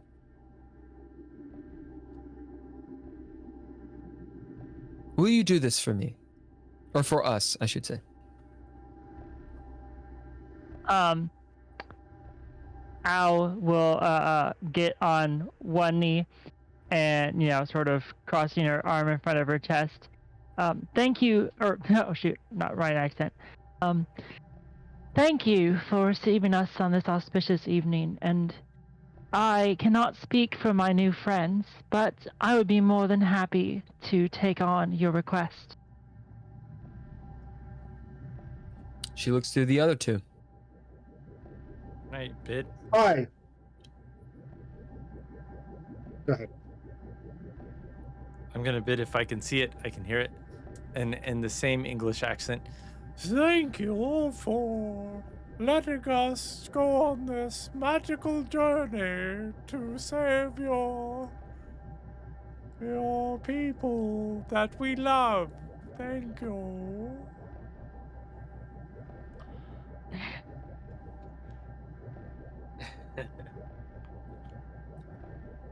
And Sir Albert. I, Sir Albert Forkknife, accept his mission. And I, Sir Albert Forkknife, will do everything that you ask. For I have done this for clients in the past. Oh, yes. Thank you all for taking this mission upon yourselves, for endangering your lives even, for we know not what darkness has befallen the barony of Cadmar. Perhaps it is something we don't understand, perhaps it is something we do. But if you can find my dear Elisabetta, make sure she's safe and bring back word. You all hear a sound in the distance. It's an unnerving sound. It's hard to distinguish what it is, but it's outside at some distance as the Baroness continues talking. If you do this successfully, if you hold true to your word, we will give you many gem, which gem is a lot of money, many gem, perhaps even a stone apiece. A stone is a shitload of cash. Will you give us soup? We require our soup.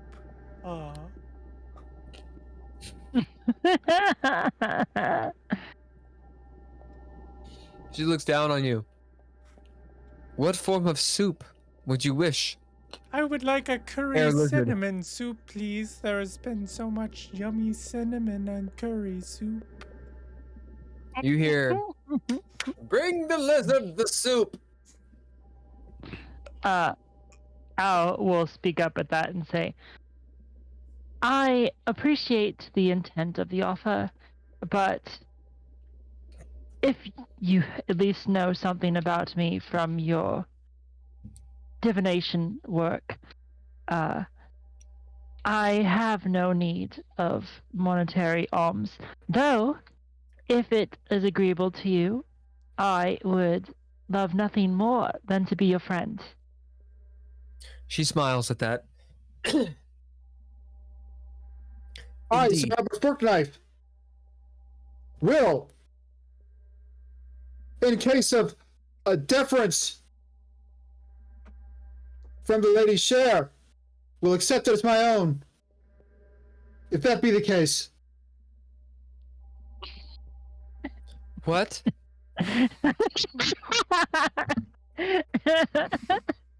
If Owl should turn down the jewels, the gem, the prize, her rightful share in this endeavor at its conclusion, then I, Sir Albert Forkknife, will graciously accept it on her behalf. What do you Put it bid? to use. What do you bid?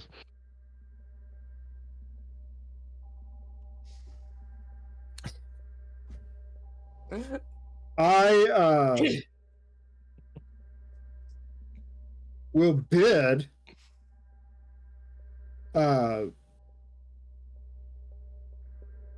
bid illiterate. My flaw. Okay, how does that apply? Actually, no. Damn it. I will bid downwind. Okay, how does that apply? Because I'm downwind, they can't smell me. What?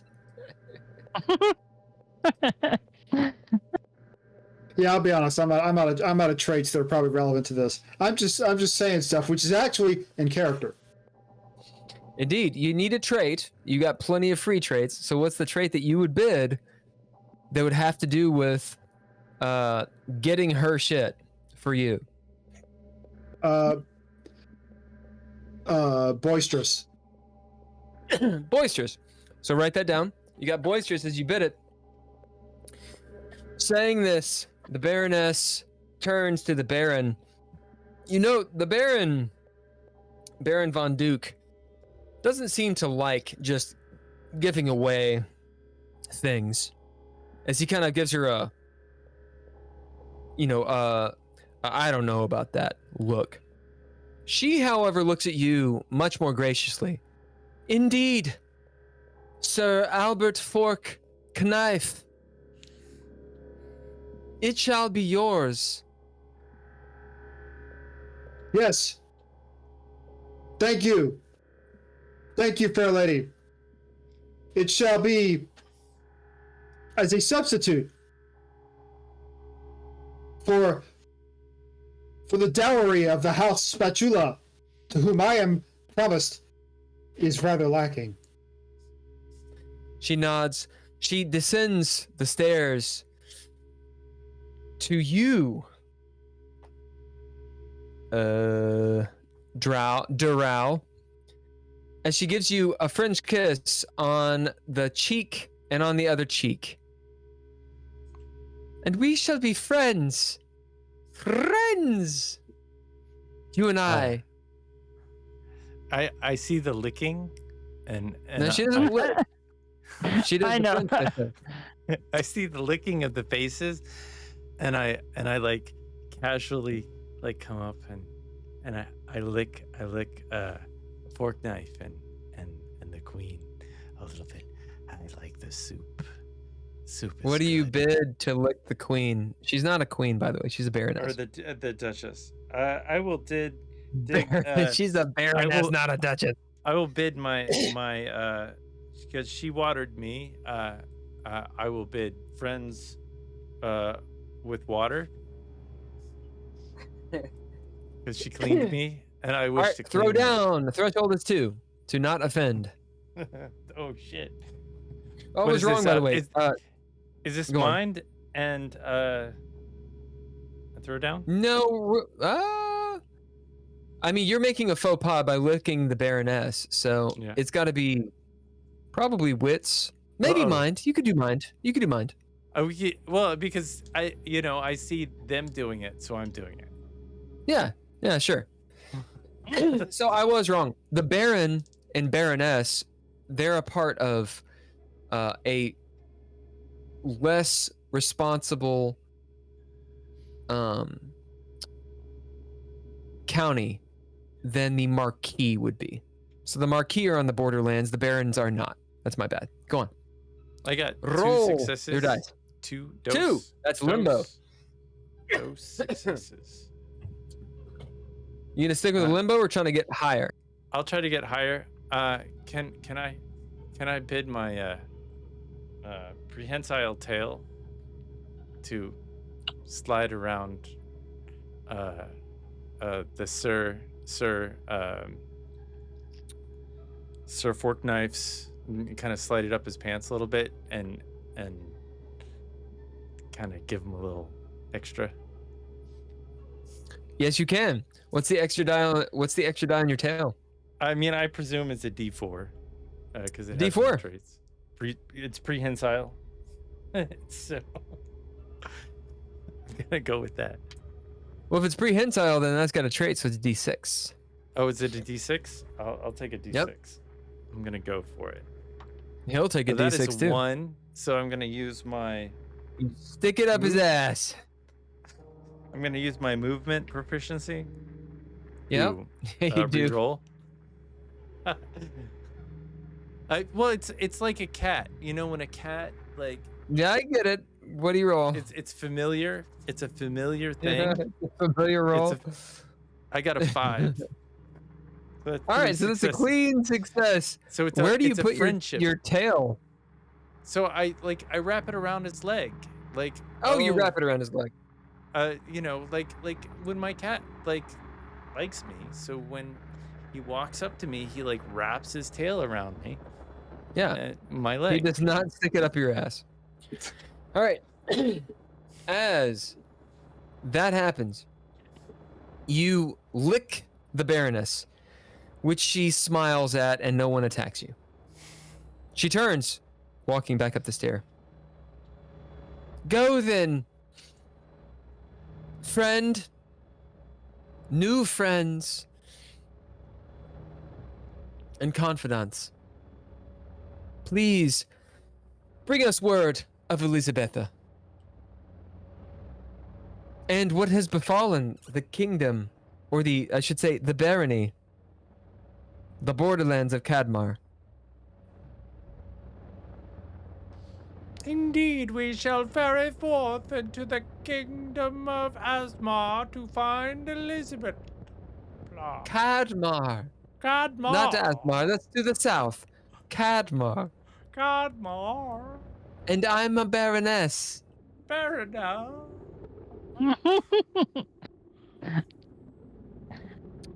We shall return. We shall return as speedily as possible with news, and hopefully with those you care about. Thank you for becoming my friend. You note a rumble in the ground.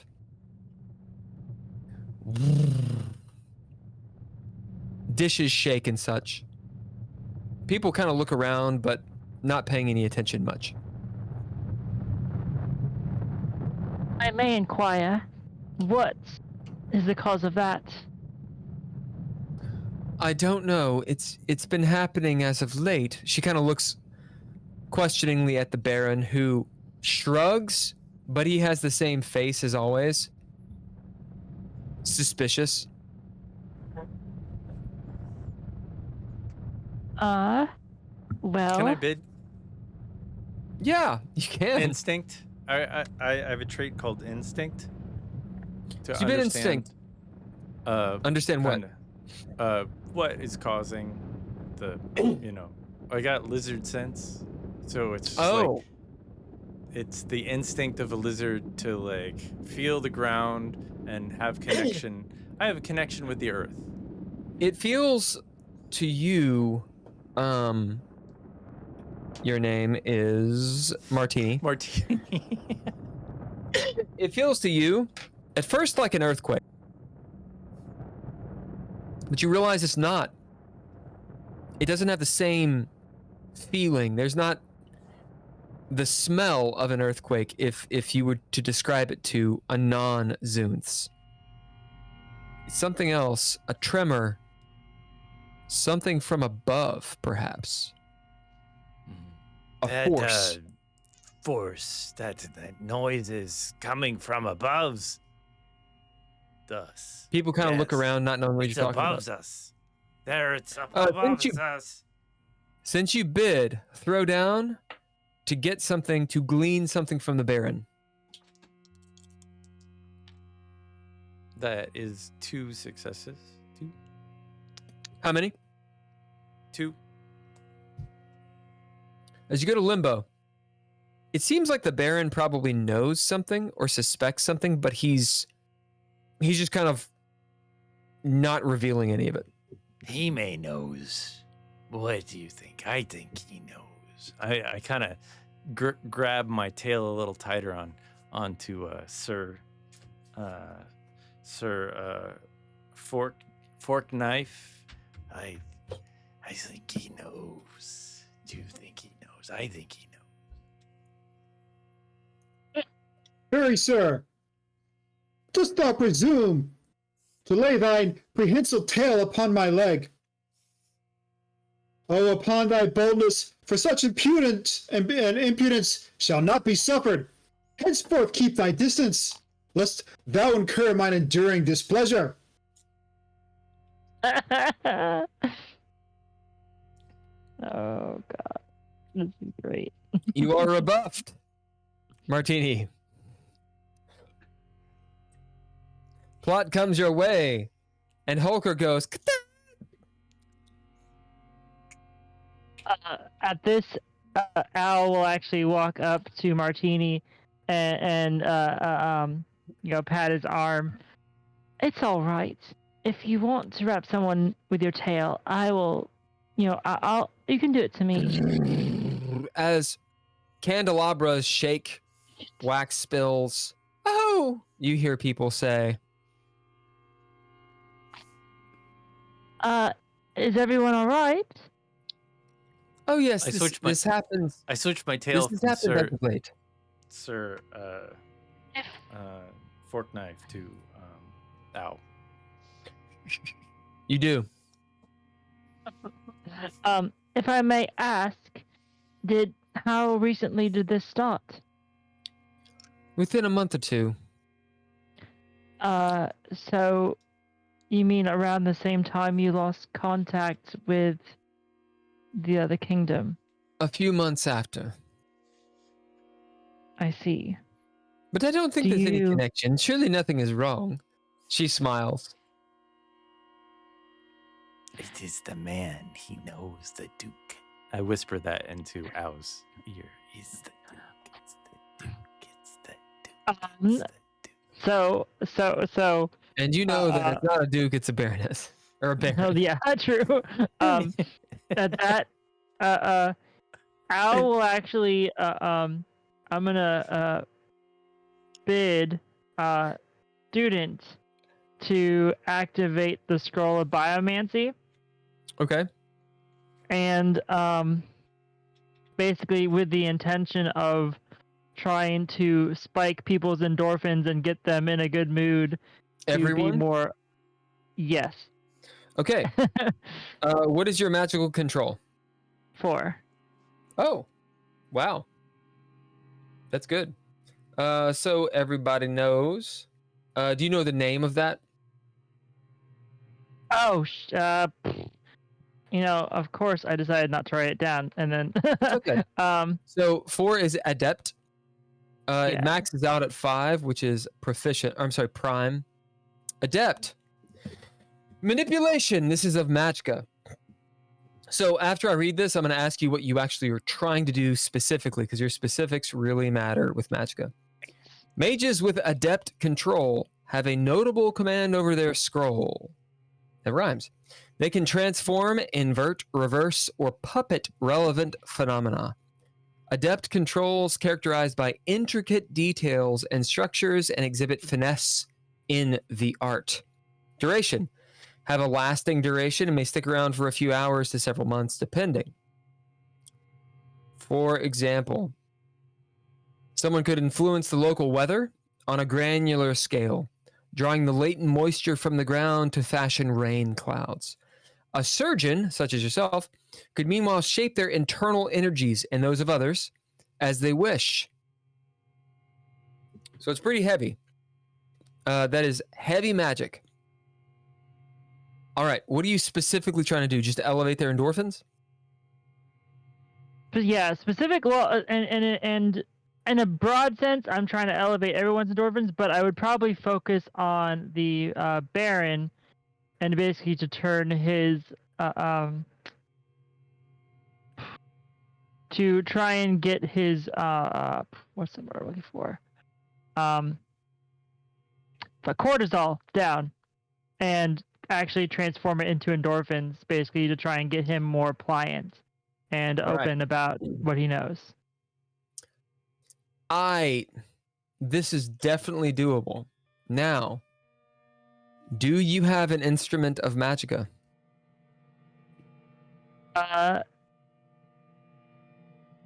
Oh, can it be like can it be just like a piece of jewelry? It can. However, instrumentation. Mages have the knowledge and skill to sling spells, but need tools to perform their craft properly. A mage without her instruments is like a painter without her brush, or a sculptor without clay. You can do some, but it's not nearly as good. So, you can have a piece of jewelry to do it. Here's the thing about Magicka. It is always obvious, unless you specifically try to hide it. which makes it harder. So it would probably. She probably wouldn't try and hide it, particularly given what she's doing. Like she's Right. probably So always just. it is obvious that you're doing it. Yeah. Okay. But what she does have is basically a very intricate bracelet on Okay. her right hand. That is your instrument of magicka. Okay. Yeah. So write that down, that it is an instrument of magicka. Means it has jewels and whatnot, or it's been blessed, or it is unique, is the idea. As it starts glowing, thrumming with energy, you all note the music in the air, the vibrations, as they emanate from Drow. Drow, how are you causing this spike? What ethos are you spending, or vitality, or whatnot? What's the exchange? Oh, okay. This might be interesting. So, because Drow is a naturally happy person, what she typically uses is she spends her own happiness, like in the moment, to try and make someone else happier. Okay. Go ahead and roll your chaos die, d6. 5. It gives you an extra success. Now, you'll need to throw down. So it'll be mind and your action. Do you have 2 upgrades on that? So you have to bid to activate the magicka. Did I not already do that with student, or did I do it again? So you bid to do the action, but then you actually have to activate the ability to get the bonus. So it's 2 traits to do an ability. Gotcha. Okay. So I will go ahead and also bid the scroll of biomancy itself. Yep. All right, you get those bonus successes. You're at 3 right now. Threshold is 5. Can I assist? Nice. How Well, would you don't even worry about that, because I have 6 successes. So. Oh, nice. I mean, you would get a narrative point in the event that he assisted and helped you. I can assist by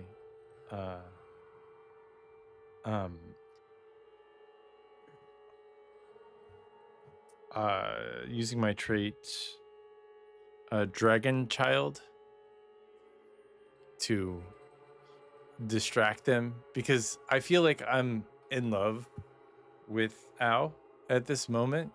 Like, I'm mesmerized. I'm like buying in like 1000%.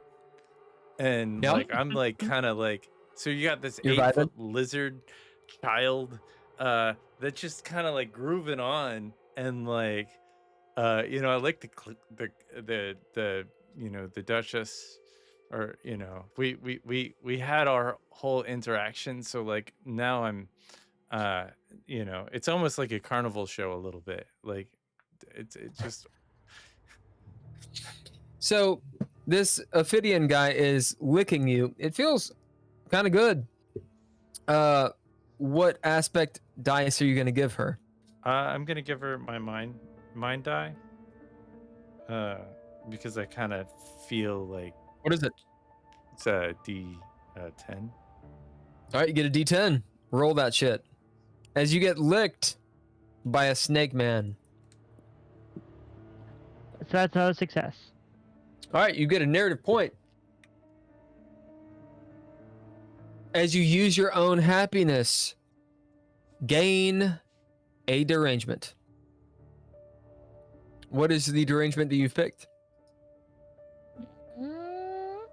Probably attention, because like she already has like a kind of a scatterbrain anyway. You So gain a box in that as you use part of your ability to be attentive and happy.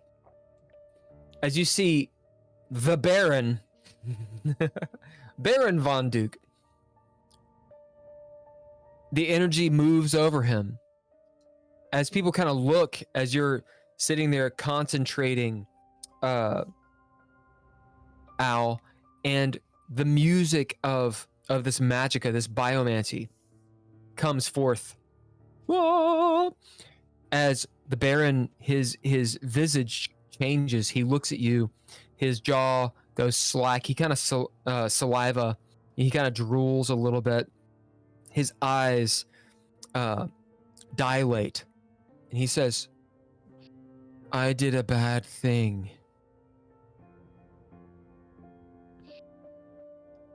The Baroness looks over. What?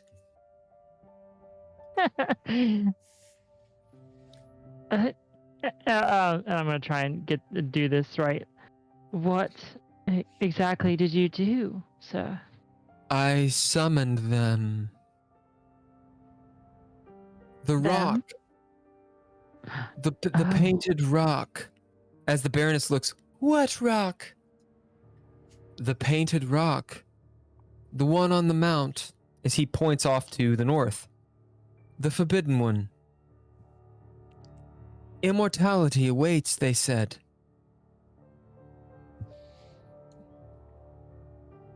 So, these rock can grant immortality? Yes. They said. Who's they? He looks over at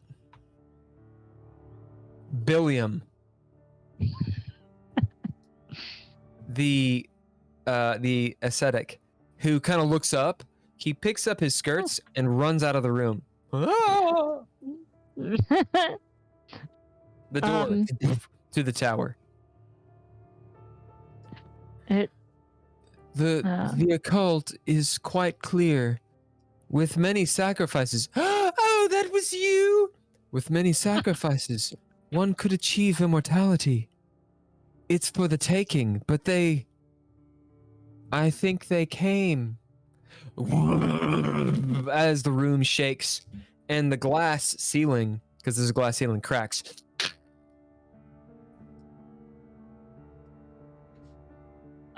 Is there any way to make them go away? I suppose you have to get to the rock and untether the sacrifices. Oh. That's gonna be grisly work. You hear a scream from outside and a weird sound of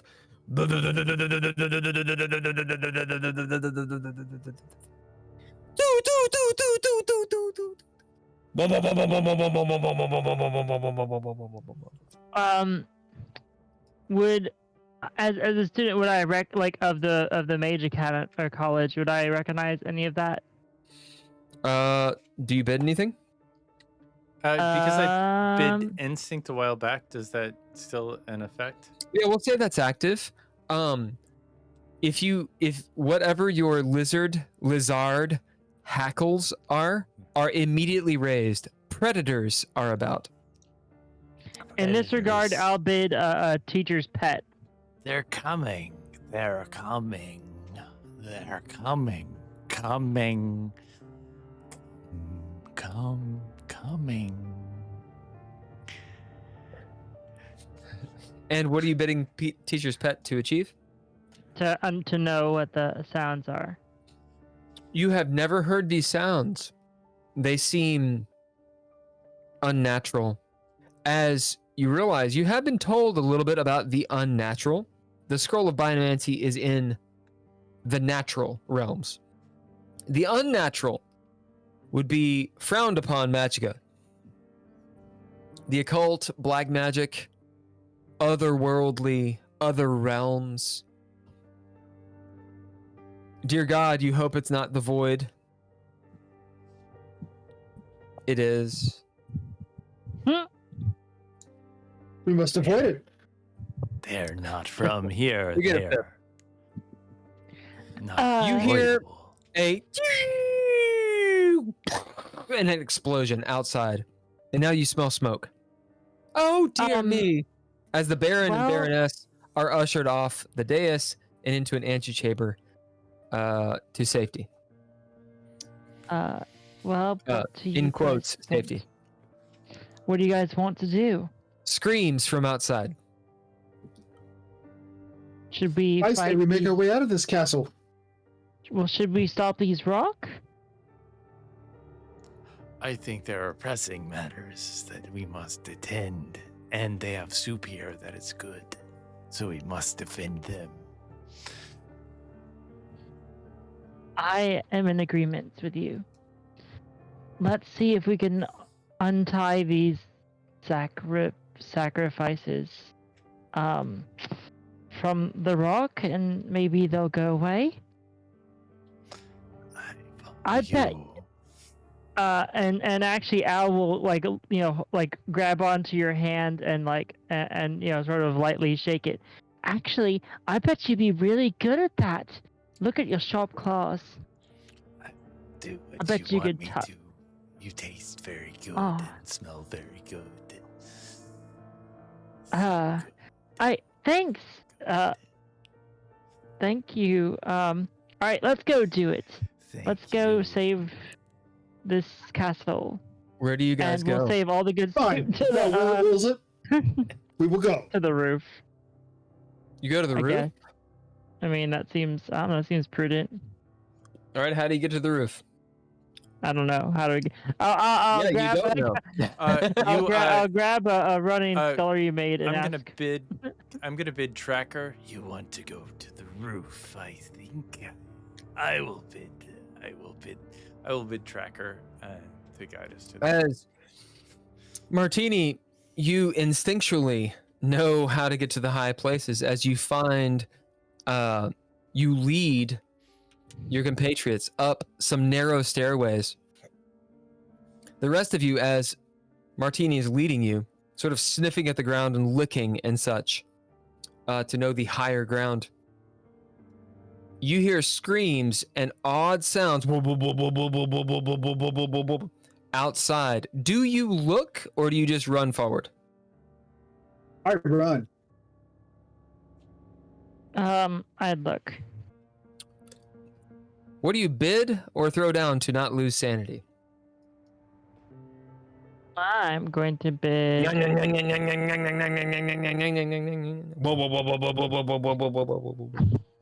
I'll bid my nature optimistic. As you turn, and it seems like a dog or something attacks a person in the Great Hall. As they wrestle with it, blood sprouts from them, and you turn a corner. Go on. I shall bid my tier of play, hero. To what? Do you look? No, Oh, then you don't need to bid. But if you're going to bid hero, what are you bidding heroic for? to make my way to the roof. Oh, as Martini, you were aided as you guys quickly get to the roof, ahead of whatever onslaught was about to overcome you. You get to the roof of this castle. There's a small domed ceiling. You see, it's stone around, but there's this small dome, sort of skylight. It's cracked from the earthquakes. Atop, you see the city out before you, down a hill, a gentle sloping hill. Several structures are on fire. To your west, to your left, I should say, you see the desert off in the distance. To the north, you would see the mountains where this barony would be. I'm sorry, this Cadmar would be. But over the city, something odd. Something you've never seen before. A silver disc hovering above the city. Fog like a bank moving across it. Lightning bolts coming down. And you see in the street blood and people writhing on the ground with these dog-like creatures mauling them. There's a few people that are up but they look like they don't have heads or something, and they're shambling toward others as they attack them. The disc is completely motionless against the dark sky now because it's clouded as a rain starts to come. Well, shit. As you see this lightning bolt shoot down from the ship, boring into the earth. Wub, wub, wub, wub, wub, wub, wub, wub, wub. And it's going, it's almost a deafening sound. Do I see any rock? Rock? Yeah. Oh, as you look around, you mean like a rock he's talking about? Yeah. No. I'm not sure what the Baron. This is not what the Baron was talking about. What the hell is this? You hear screams from below where you came. Shit. And this looks like this probably. I'm assuming this looks like necromancy to me. And then a pitter patter up the stairs as you see. I've been cunning. Oh, you do? What do you do? Yes, I do. I'll also speak. I, as soon as I hear the sound coming, I turn around and I, basically brace myself for whatever is coming. All right. What do you bid? And what are you trying to do? Are you just going defensive or what? No, because I will assume I'm gonna bid. There are about 3 stewards up here. I'm sorry, 2 stewards with you that have run up. And there is 1 knight, a lower level knight who's with you. I will bid Prodigy to basically prepare a biomancy spell, and then to do obviously the spell. Do I need to bid to activate the spell right now, or do I do that? Yeah, so it's your turn, so you have to do what you're doing. Okay. Unless you can drop cunning to prepare an action. You can do that. Okay, so I'll drop the cunning and I'll bid Prodigy to prepare the action of casting a biomancy spell. Okay. Whenever I see what the threat is. So what that means is you will cast a spell. You can adapt it, but the idea is that you do actually have to cast a spell. Yeah. So so what I'm going to be doing for the biomancy spell is basically assuming, because I can, just based on the scene before me, I'm assuming whatever is the threat is. So the spell would be to I'm assuming this is in the wheelhouse of biomancy, to dissect the flesh of whatever it is. You mean rip it apart? Yeah. It is not. Oh. Biomancy is the transfer of ethos. Okay. You can manipulate that in a lot of ways, but it's not physical. It's a vitality is what it is. Okay. How about this then? I will prepare a spell to basically drain whatever mental power they have to myself. That is better. Mental power will be harder. Ethos will be easier. Ethos is life energy. Mental power is a little bit different. So ethos then. Yep.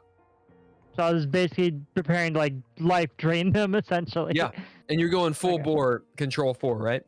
Yes. Okay. So in that regard, I'll bid. Would healer be okay to bid for that? Yeah, you know how to kill people and heal them. Absolutely. Okay. Okay. Martini, you dropped cunning as well.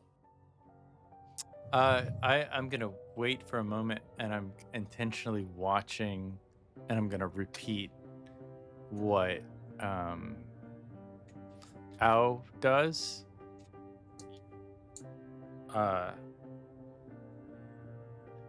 So what's your action? Are you holding an action for them to react? No, or what? I'm gonna activate an ability as soon as she activates an ability, but I can't activate it until she activates All right, it. you have to declare it though. Well, the ability that I will, if I can see it, I can do it. Okay, you cannot use that on Magicka. Oh, I can't. Nope. That's Are you in the sure? book. Is it? All right. Well then. Unless you're a mage. I'm not a mage. Yeah. Are there creatures coming our way? Oh yeah. There's something coming up. Well, if I see it, I'm going to attack it. Yeah, so you get the first attack. Yeah. As you see what looks like a headless dog. It is fleshy colored, sort of a gray, tawny flesh. There is no head. Imagine the head has been covered over. But there are somehow teeth on its side, on where its shoulders would be. It has 6 legs and a short tail with a spine on it. As it erupts from the stairway, crawling on the wall, you see one behind it as well. They leap at you all. I'm going to attack both of them. They will leap one at Sir Albert and one at Martini. As action is on you two for spending cunning, unless Sir Albert, you spend cunning as well. I, Sir Albert Forknife, shall spend thine cunning to beseech these preemptively. I'm going to bid 2 is better than 1. Yep. To attack both. And what do you do? What? I'm going to attack both with my claws. I got claws and a tail. Yeah. All right, so you're attacking 1 and 1. So you're attacking one attack on one and the other attack on the other, right? It's like I might do a third attack just for funsies. Okay. Because I've upgraded the 2 is better than 1. Okay. And I'll do a tail attack as well. Okay, so you're attacking one twice and the other one once. Yep. All right. Roll thine attack. All right. Well, it's a good question. I believe my claws are 1d4 plus 1, but I could be wrong. They are. All right. So you'll need to actually hit them. So this is one attack you're doing. Which is not you'll great. have it'll be your grace and your action, and you get a d6 as well. Chaos violence, proficiency, and that is 4 successes. Yep. On the Did first you roll attack. your chaos die? Yeah, I got a 6 on the chaos die. Nice. All right, roll thy damage. Oh wait, the chaos die is upgraded because I've upgraded the. I know I rolled a 6 on a d6, but I meant to roll a d10. Now, how did you upgrade the chaos die on your claws? I thought it was because a 2 is better than 1 as a d10, or is that a d6? Oh, that's what you're doing. Yeah, awesome. Yeah, that's exactly what it is. Well done. So that means it's not a chaos die; it's an extra die because you have that ability. So it is not a chaos die. Meaning, if you roll a 1, it doesn't matter. Okay. Yeah. All right. Well, I'm going to. So go ahead and re-roll it with the roll it with the correct die, and you can keep the 6 in the event you roll lower. Oh, I did roll lower, so it's fine. So you get the +1 success. Okay, keep on going. The second. Make your other attack. All right. The second attack is.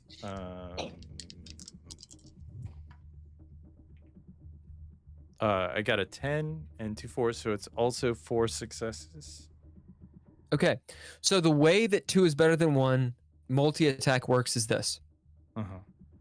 You make 1 roll. Now, because you have 2 claws, you're able to attack twice. So what you're going to do is this. On the first one, roll your damage. You get the +1 damage for the extra die. That is your 2 attacks. And then you have your 3rd attack. You roll it normally. Okay? Okay. So roll your d4 plus 1, which will be a d4 plus 2. Or whatever success So that's you got. 4 damage on the first attack. And then the second attack, it's just a d4 again? d4 plus 1. All right. That is another 4. Okay. And how many successes total did you get? I got 4. 6, right? Oh, 4? Or Okay. 8. I mean, or 4. Yeah, I think it's 4. Okay. All right. Doing some math. So, this is what happens. You get to describe as you see fit. These 2 things. No, it is 6. Leap. You're correct. Good. I figured I was right about that. It's an extra 2 is what it is. Yeah. All right. As one comes at you, you attack it. The other one runs by you, flies by you. How does your party see you attack these things and deal it lethal damage? Both of them. Well, I'm 8 feet tall, and so basically I just run at them, and I'm a lizard, and I run at them with my claws outstretched, like beyond, and just drag my claws along the side of each of them, front to back. Blood does not sprout from their wounds. Instead, it almost looks like oatmeal. It's this goop that sloshes to the ground, and as it does, it putrefies almost immediately.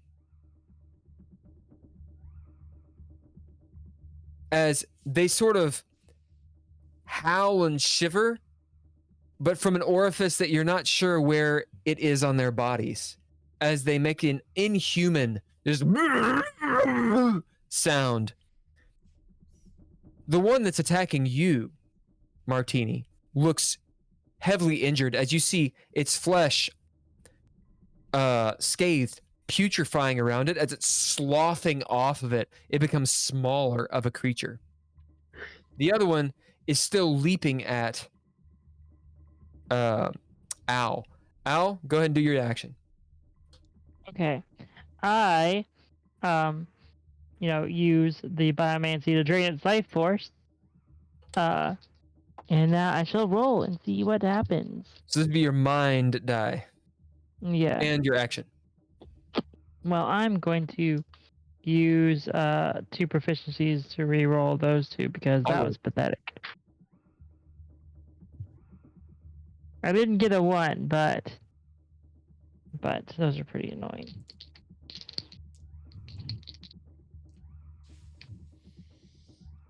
Now remember, you have your chaos total of D6. Yeah, I know. That's a total of 4 successes. Okay, you beat it by 1. So roll your mind. Or my mind? Okay. Yep. That's a 6. Okay, so you beat it by 1. Ergo, you get a +1. And your mind is a 6, so you deal 7. All right. Are you attempting to do this as an AoE or targeted? Targeted on it. Okay. As you deal it 7 damage, you consume part of its energy. You regain 7 vitality. Now, you haven't lost anything, which means you're juiced. You have a +7 to your plot armor. That said, what did you consume? As a ferile energy enters your body and starts attaching to your soul, and you feel a pull upwards or sideways. You're not sure. It's to a different realm. As it strains against your body, what do you bid or throw down to resist this sanity? For it is attempting to control your mind. I will bid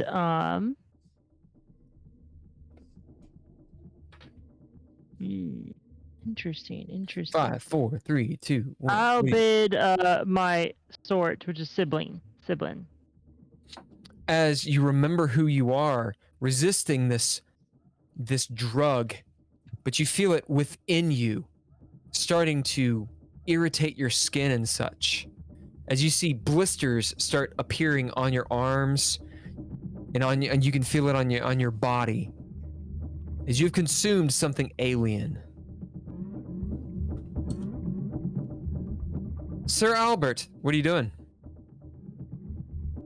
You see what I just described? Yes.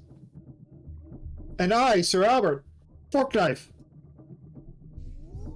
shall use approaching the Buddha with a sword. Okay. To do what? To fend off the attacks that would befall Sir Albert fork knife otherwise. So no one is attacking you. Oh no, someone is attacking you. That's right. Indeed. All right, so you got your sword out. You are preempting the attack. So are you attacking, or are you just going full defensive, or what? I shall preempt thine attack. Okay. What do you are bidding approaching the Buddha with sword to make the attack. So if you want to activate that ability, you bid something else. And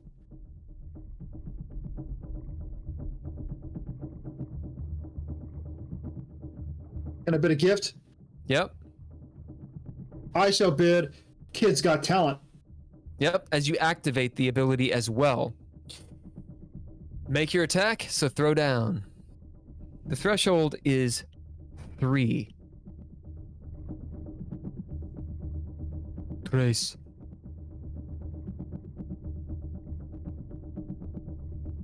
Three, you say? Yep.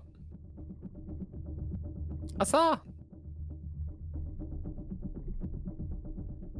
3 with a 10. All right, you get flare, so you gain something back. And approaching Buddha with a sword, what does it do?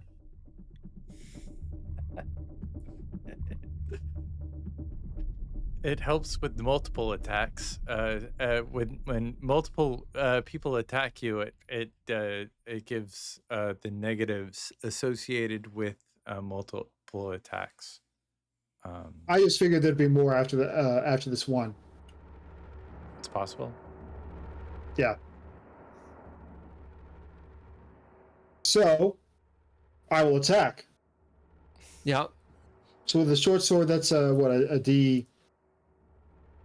Is it a So it's going to D6? be a D4 plus 1. D4 plus 1. That's a 5.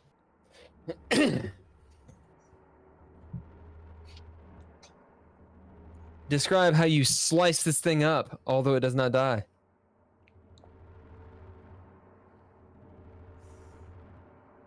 I approach this visage, twisted and foul, that seems to live in defiance of all nature's laws. And as its limbs bend and writhe in unnatural ways, I stab it. That you do. Your bidding approaching Buddha with a sword gives you +2 for defending physical attacks. As it claws at you, clang, clang, clang, you parry the blows and deal it 6 damage, cutting it across its belly.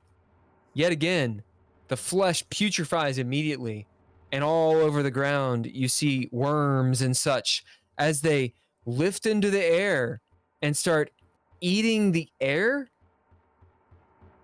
moving in and out like gelatin of something, some substance. As you all, looking at this before you, make sanity rolls. These beings from the other, from the between and the void. And the drink. What is this terror from the abyss? A blight upon our natural world. These You people really do should not. read Don Quixote, because that's really good. These people do not smell like soup. No, they smell like butthole. Oh no, this is no good. They have a malevolence that is only matched by the stench of mine crusted anus after 5 years in the desert. We cannot eat these things. They are not good. Don't knock it until you. All right, what'd you guys get? I got 1 so far. Got 3 successes finally. 2 Okay. successes. The threshold for this is 3. So you Oh, two are shit. limbo. Lizard boy, you are failing like a bitch. Yeah, I'm gonna use my. You smell it. I'm gonna use my learning proficiency to like re-roll, cause like I know what fucking foul, smooth food smells like, and it smells like 2 successes instead of just. Yeah, that's better than losing by 2. That's good. You lose I will by also reroll degrees of failure. Okay. and use a proficiency. Reroll one of your dice. Remember to take the new roll. What'd you get?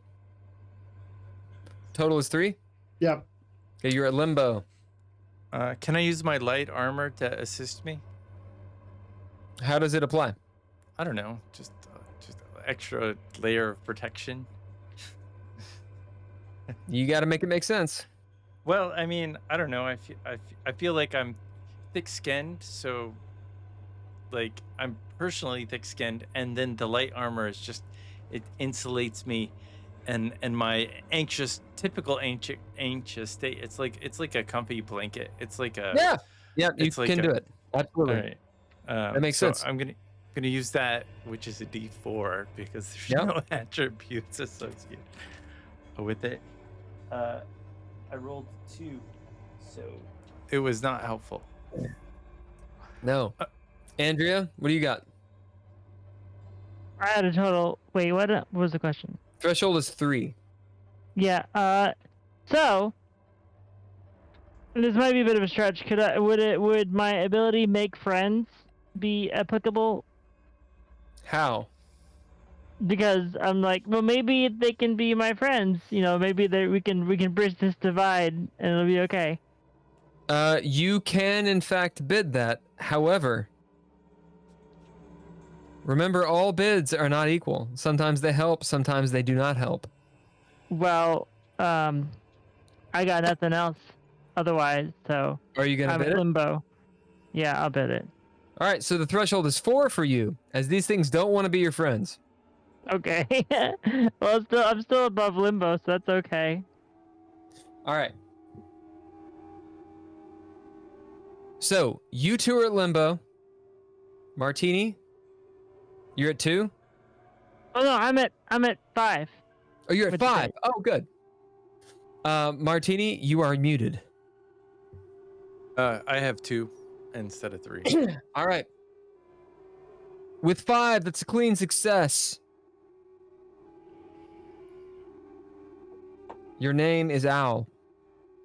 Owl, you know what these are. They're from the beyond. How have they gotten in to here, into the natural? This stone must be a rip in the natural realm, allowing these beings to enter. And it must be a pretty big one because they got a ship in. This is not good. This is bad. This is really bad.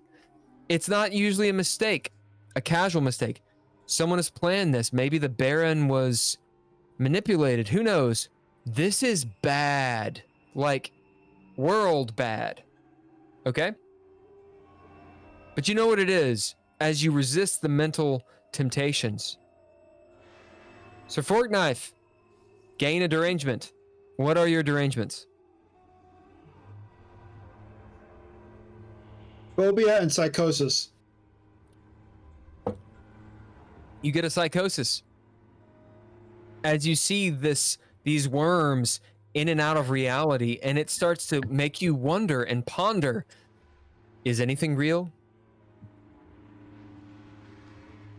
Martini, You feel immediately drunk. You gain a flaw.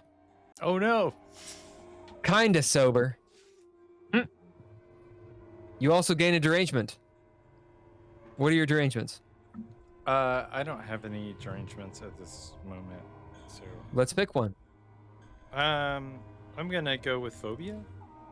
Yeah, you have a phobia. It is perhaps of dark magic. Perhaps it's of worms. Maybe it's up to you how to play it. But you gain this, but the thing is, you failed. You didn't crit fail, which is good, because then it would actually take over your mind. However, you feel it trying to, but it cannot, because you are too strong for it. Bad guy turn. One of these beings is on its last legs. It's pretty obvious. It can't move its back, its hind legs. It's writhing like an insect dog thing as it lashes out at both Al and Sir Albert. Lashing out at you. The threshold is 3 to defend. You guys can roll and do what you will. Can I say that it's less violent towards me because it wants to be friends with me now because I use make friends as my ability. Roll a d6. Do not roll a 1. Okay. That's a 3. Yeah, as you see, it does not lash out at you. It lashes out instead at Albert. So Albert, you make 2 reaction rolls. The first is threshold 3. The second is threshold 4. Remember, you get an automatic +2 to what you're doing. Oh yeah, Because you did a Buddha with a sword. Buddha with the So, sword, man. What that Good means job. is the first is threshold 1, the second is threshold 2. You need to beat 1, then you need to beat 2. All right, here's the first one. Good.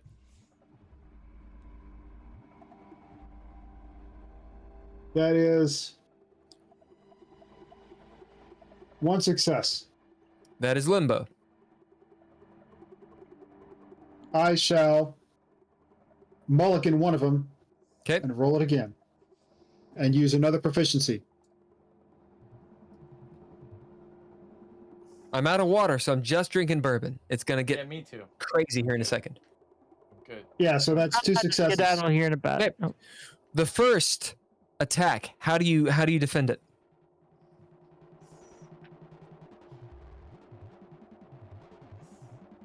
Five, four, three, two, one. I parry the chitinous leg of this alien with my sword. As you do. And one of its claws gets caught, and I'm able to slice into its limb at the joint. Roll damage. I'll have to skedaddle probably here in about 15-20 minutes. Yeah, that's cool. Assuming you guys do what you Survive. do. Live. 5. How do you kill this thing? I end up slicing into its limbs, and the more fluid starts to ooze out, and I use this obvious distraction that this creature is experiencing to then drive the sword into another obvious soft spot, straight in, and this time it can't take it. Can't take As the heat. the flesh putrefies all over you. The second attack, threshold, I believe 2, I said. So defend. Go ahead and roll your shit. And I've already added your bonuses. Go on. That's 2 successes. All right, that's limbo. 1 more proficiency, and I'll give it a shot. 3 successes. All right, clean success. How do you defend? I, Sir Albert Forkknife,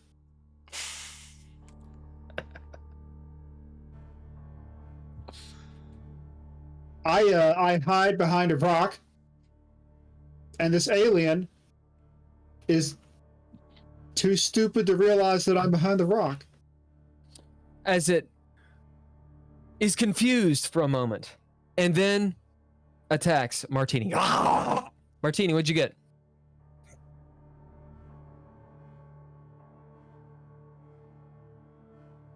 Martini? Oh, what did it get for what? I'm sorry. For defending. I didn't realize anybody was attacking me. I thought everybody was Oh, attacking. yeah, it's attacking you. I thought everybody was attacking Nope, it turns and attacks you. fork knife. Defending? Yep. Well, that is not correct. I rolled the wrong dice, so I'm gonna do it again. Fucking hell. Seriously. On the table is good. All right, what I need this one. I got 2 successes, but I don't know what the threshold is. Threshold is 3. All right, so I'm gonna spend. As you're backing up, its legs are touching you. It's starting to stab into your skin. I'm gonna spend a skull. I'm gonna spend a violence proficiency to reroll, and that would be 3 successes with flair.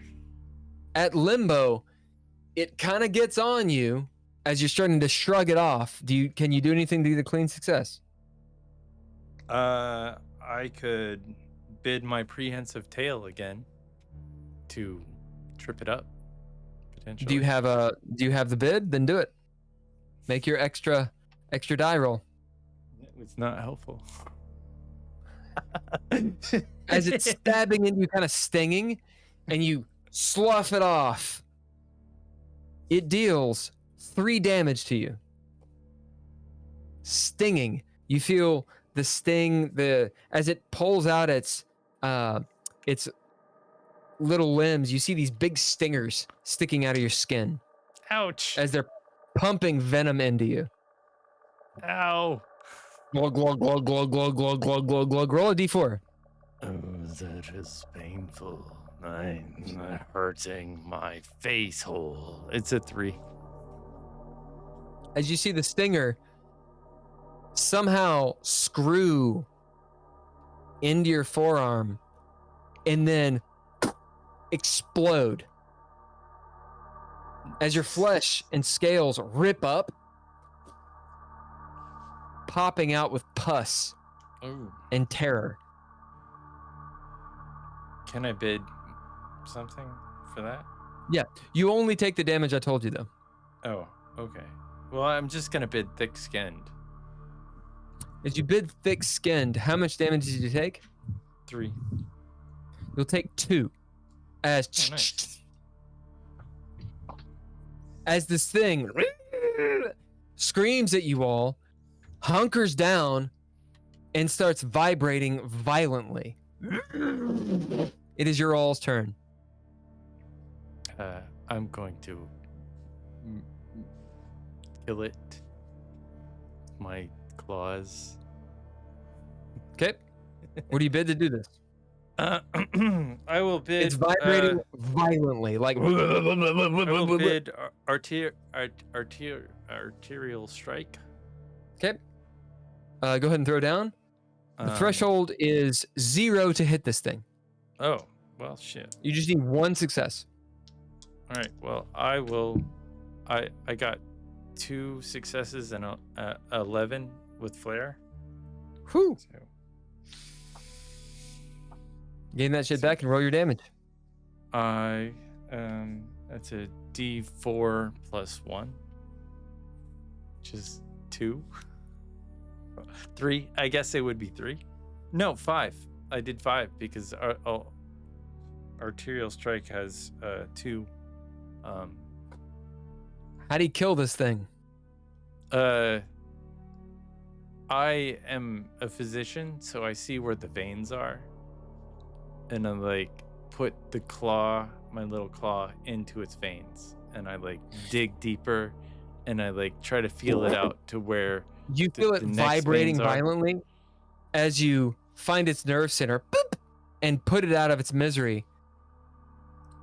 All of you see Martini there, including you, Martini, as this thing dies, and then you realize it was killing itself. It explodes,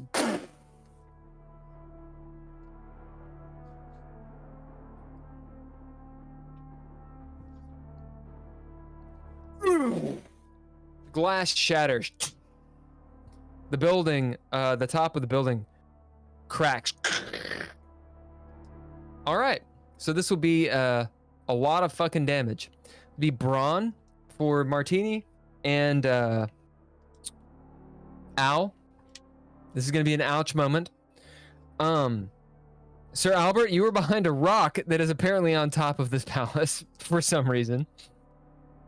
So it is not as high of a threshold for you. However, the concussive force explodes out in this short range. So this will be brawn rolls for everybody. Threshold is 5.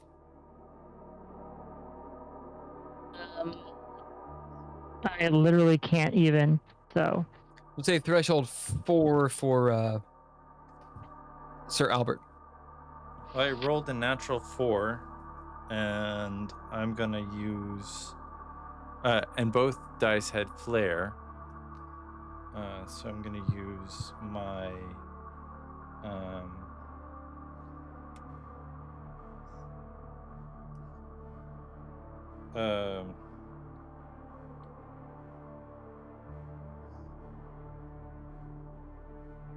oh shit. I mean, I feel like I've used all of my other attributes.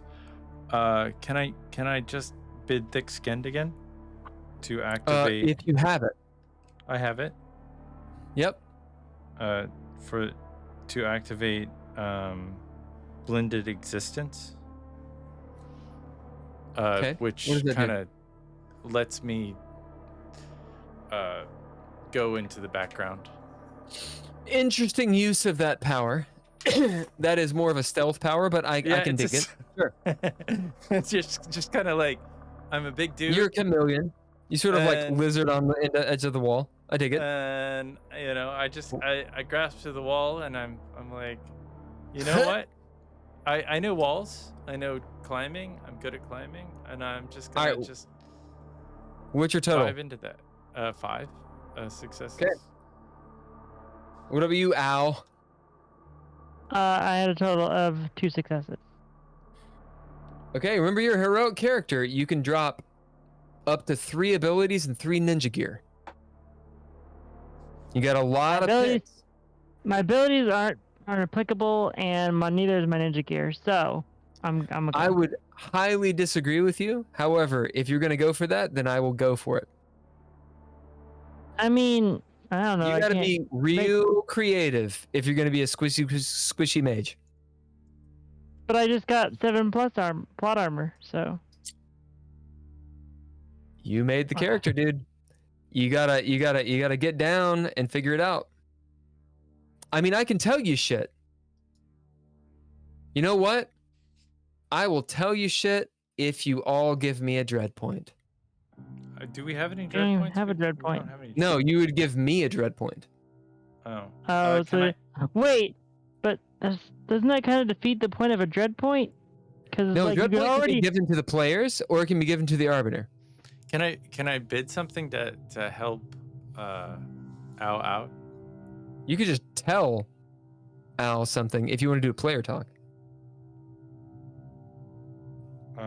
or you can give me a dread point. Hold on. Okay. How about this? I will bid my physicality, which is average, to activate the scroll of biomancy Okay. to drain some of the destructive energy ethos and direct it behind me into the crowd of monsters that are attacking the village. Okay. So it's not ethos. I like where you're going with this. It's not ethos that's coming at you. It is kinetic force. You are on the right track. But you can't drain kinetic force of ethos. drain myself of ethos, the kinetic energy that goes once it goes through my body? You can, but that will just damage you.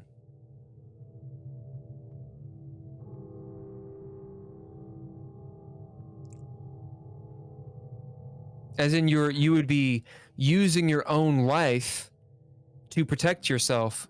So you wouldn't take physical damage, but you take internal damage, meaning that you would just still take the damage. Like numbers wise, it would be the same. Okay. So how are you going to shield yourself? Using ethos, you can do it, but using your own would just hurt you. They are using called somebody- necromancers for a reason, by the way.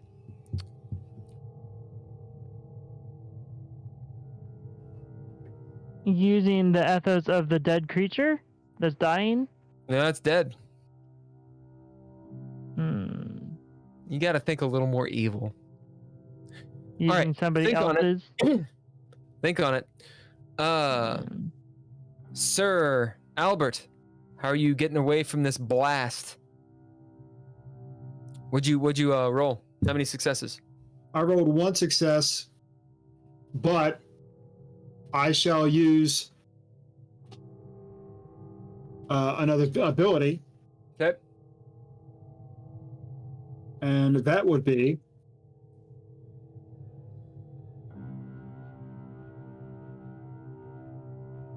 preternatural instincts. Okay. So what does that With give 2 you? upgrades. All right. So you have that. That means you're at 3. And you've used approaching Buddha with a sword. So that's an extra 2. So you're at 5, which is limbo. And I shall use my second to last proficiency to reroll one of my dice. All right. And that's another one.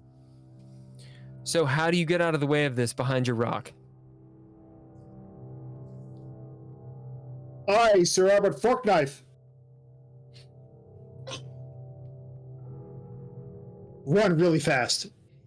As you see Sir Albert Forkknife run to the edge as as this being explodes. Martini, your arm in it, you pull it out real quick. Forgoing the first rule, never pull out. As you hide behind a wall, you see Sir Albert Forkknife run to the wall and go, jump over the edge. Meanwhile, Al, Yeah. you're standing in the middle, using your magic.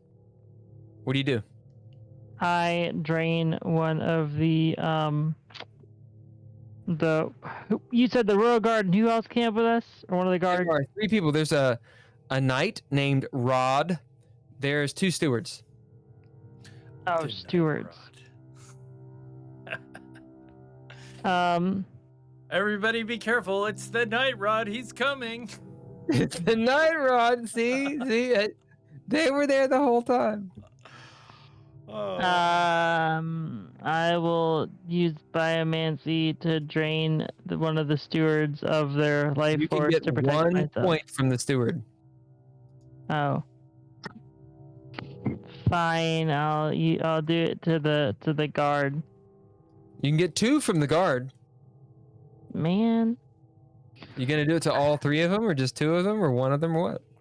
all 3 of them. Okay, that means 1, 2, 3, 4. You get 4 successes as you see them twist like raisins, dying as you suck their ethos into you.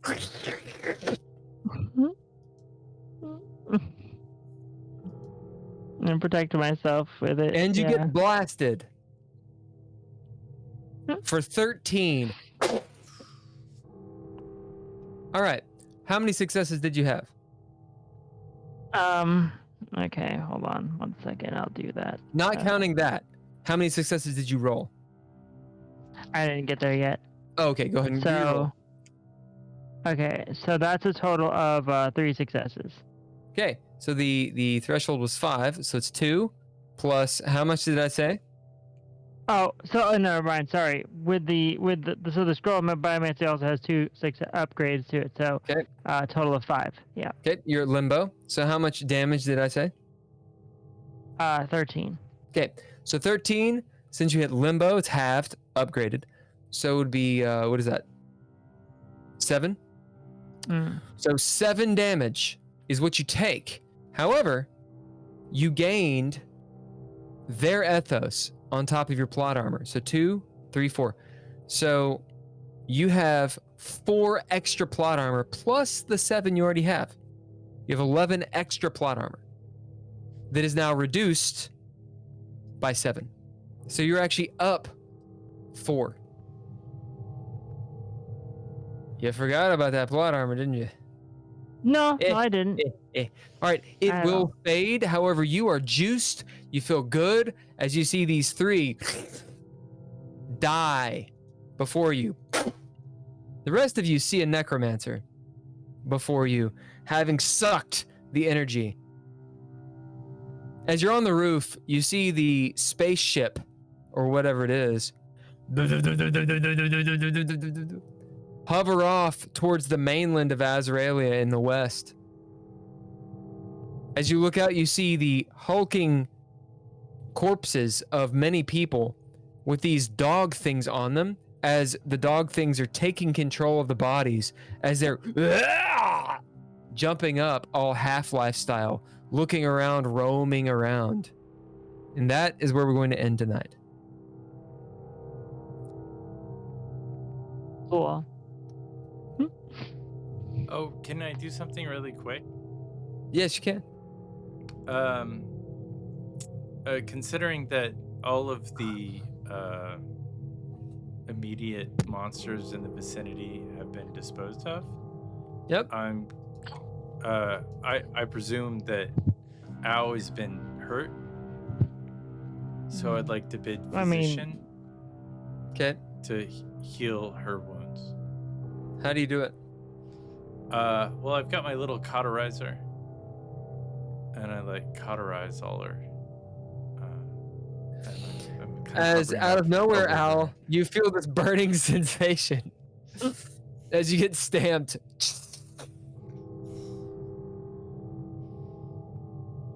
Ow. I was fine, but thanks. Sir no, Albert, the plot armor, the wounds of plot armor. Sir Albert, you have leapt over the parapet. Let's find out if there was a lower rung or if you just fall. Oh, Ken, roll me a d6. Fuck. Andrea, roll me a d6. We'll take the higher. If it's I got high, a 1. okay. If it's high, then there's something down there, a few feet. Otherwise, you leapt over the parapet.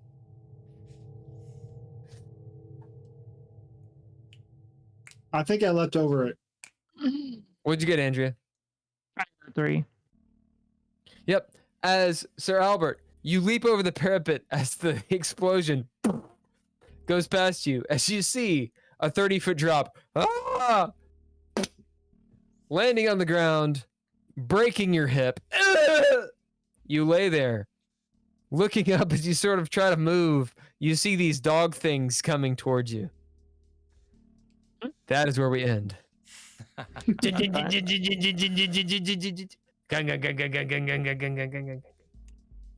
right.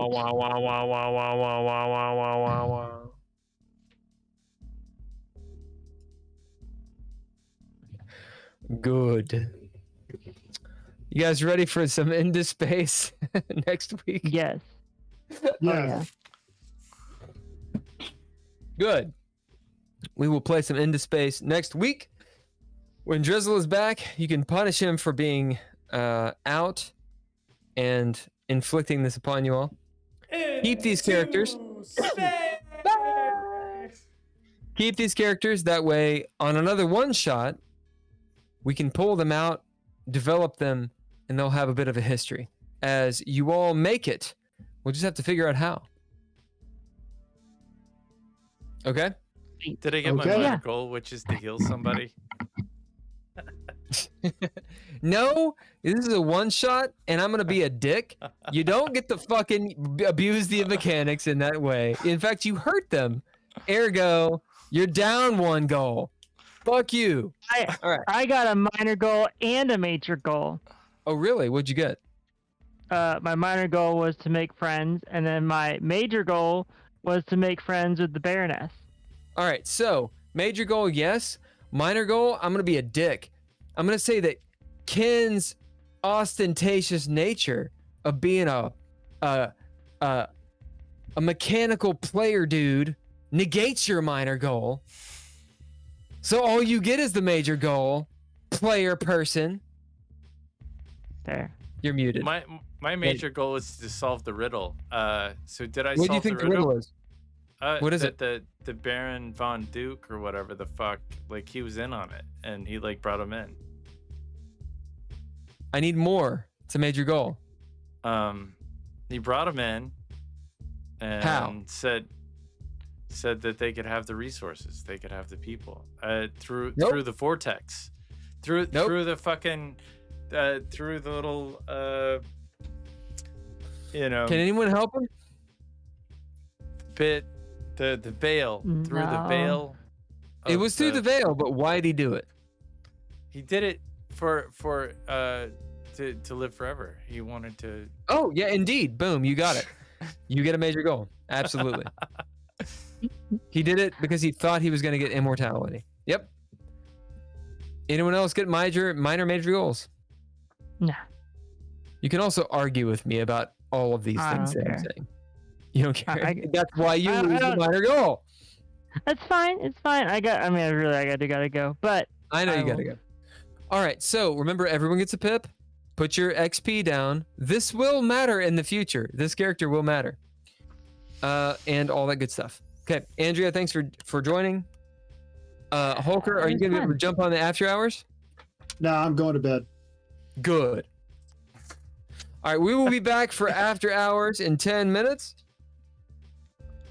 where Ken and I will talk about guys. aliens and cool shit. Thank you guys. We'll be back next Monday to do some Into Space. Oh shit! I gotta space, hit the little space, button. space. Into space. All right, see you guys. See you later. Bye bye. Good night, guys.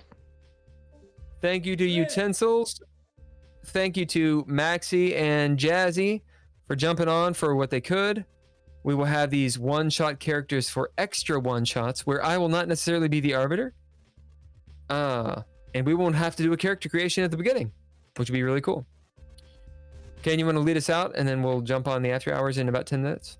This week's episode, DreadLore, one shot of highest proportions has been brought to you by the cast: Bill, Bunkum, Ken, Howl, Daniel, Holker, Drizzle, not here this week. So Kind of. Andrea Elliott-Johnson, Jazzy Jazzy Cabbage, Cabbage. which I just noticed for the first time is spelled wrong. Matt. Yes. And Because it's Matt. spelled Jazz Cabbage. Jazz Cabbage. Cabbage. And thanks all lowercase letters and Letters, editors. Interrupt yourself. Patreon members: Tim Tim Roberts. Daniel Holker, Nostalgic, Natalia Cline, Natalia Cline. art and media by Couchfire Media, Cloudfire Media. Twa Replay Production. Shans. For whatever they do. Or whatever they do. All right, we'll be back in 10 minutes. To bitch.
they want you to know.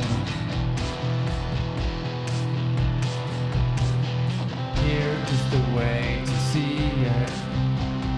This is the way to see it. This is what it is.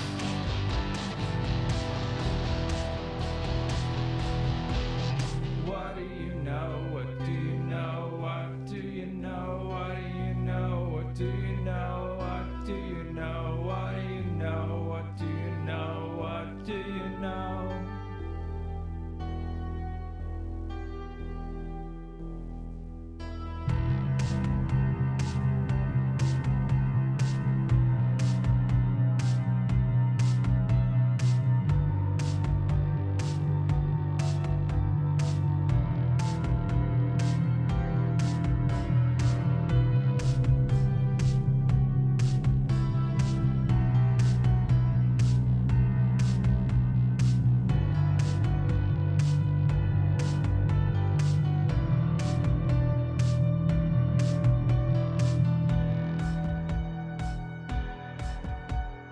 Here is the way you see it. This is the way it is. Here is what they want you to know. Here is the way to see it. This is the way to see it. This is what it is.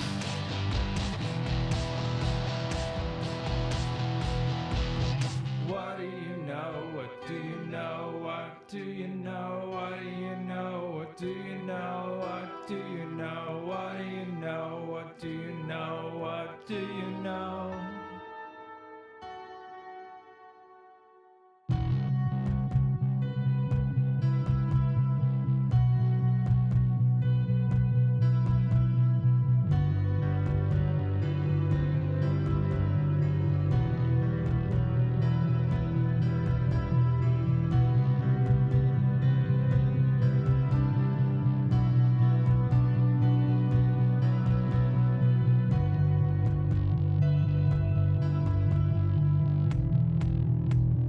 Here is the way you see it. This is the way it is. Here is what they want you to know. Here is the way to see it. This is the way to see it. This is what it is.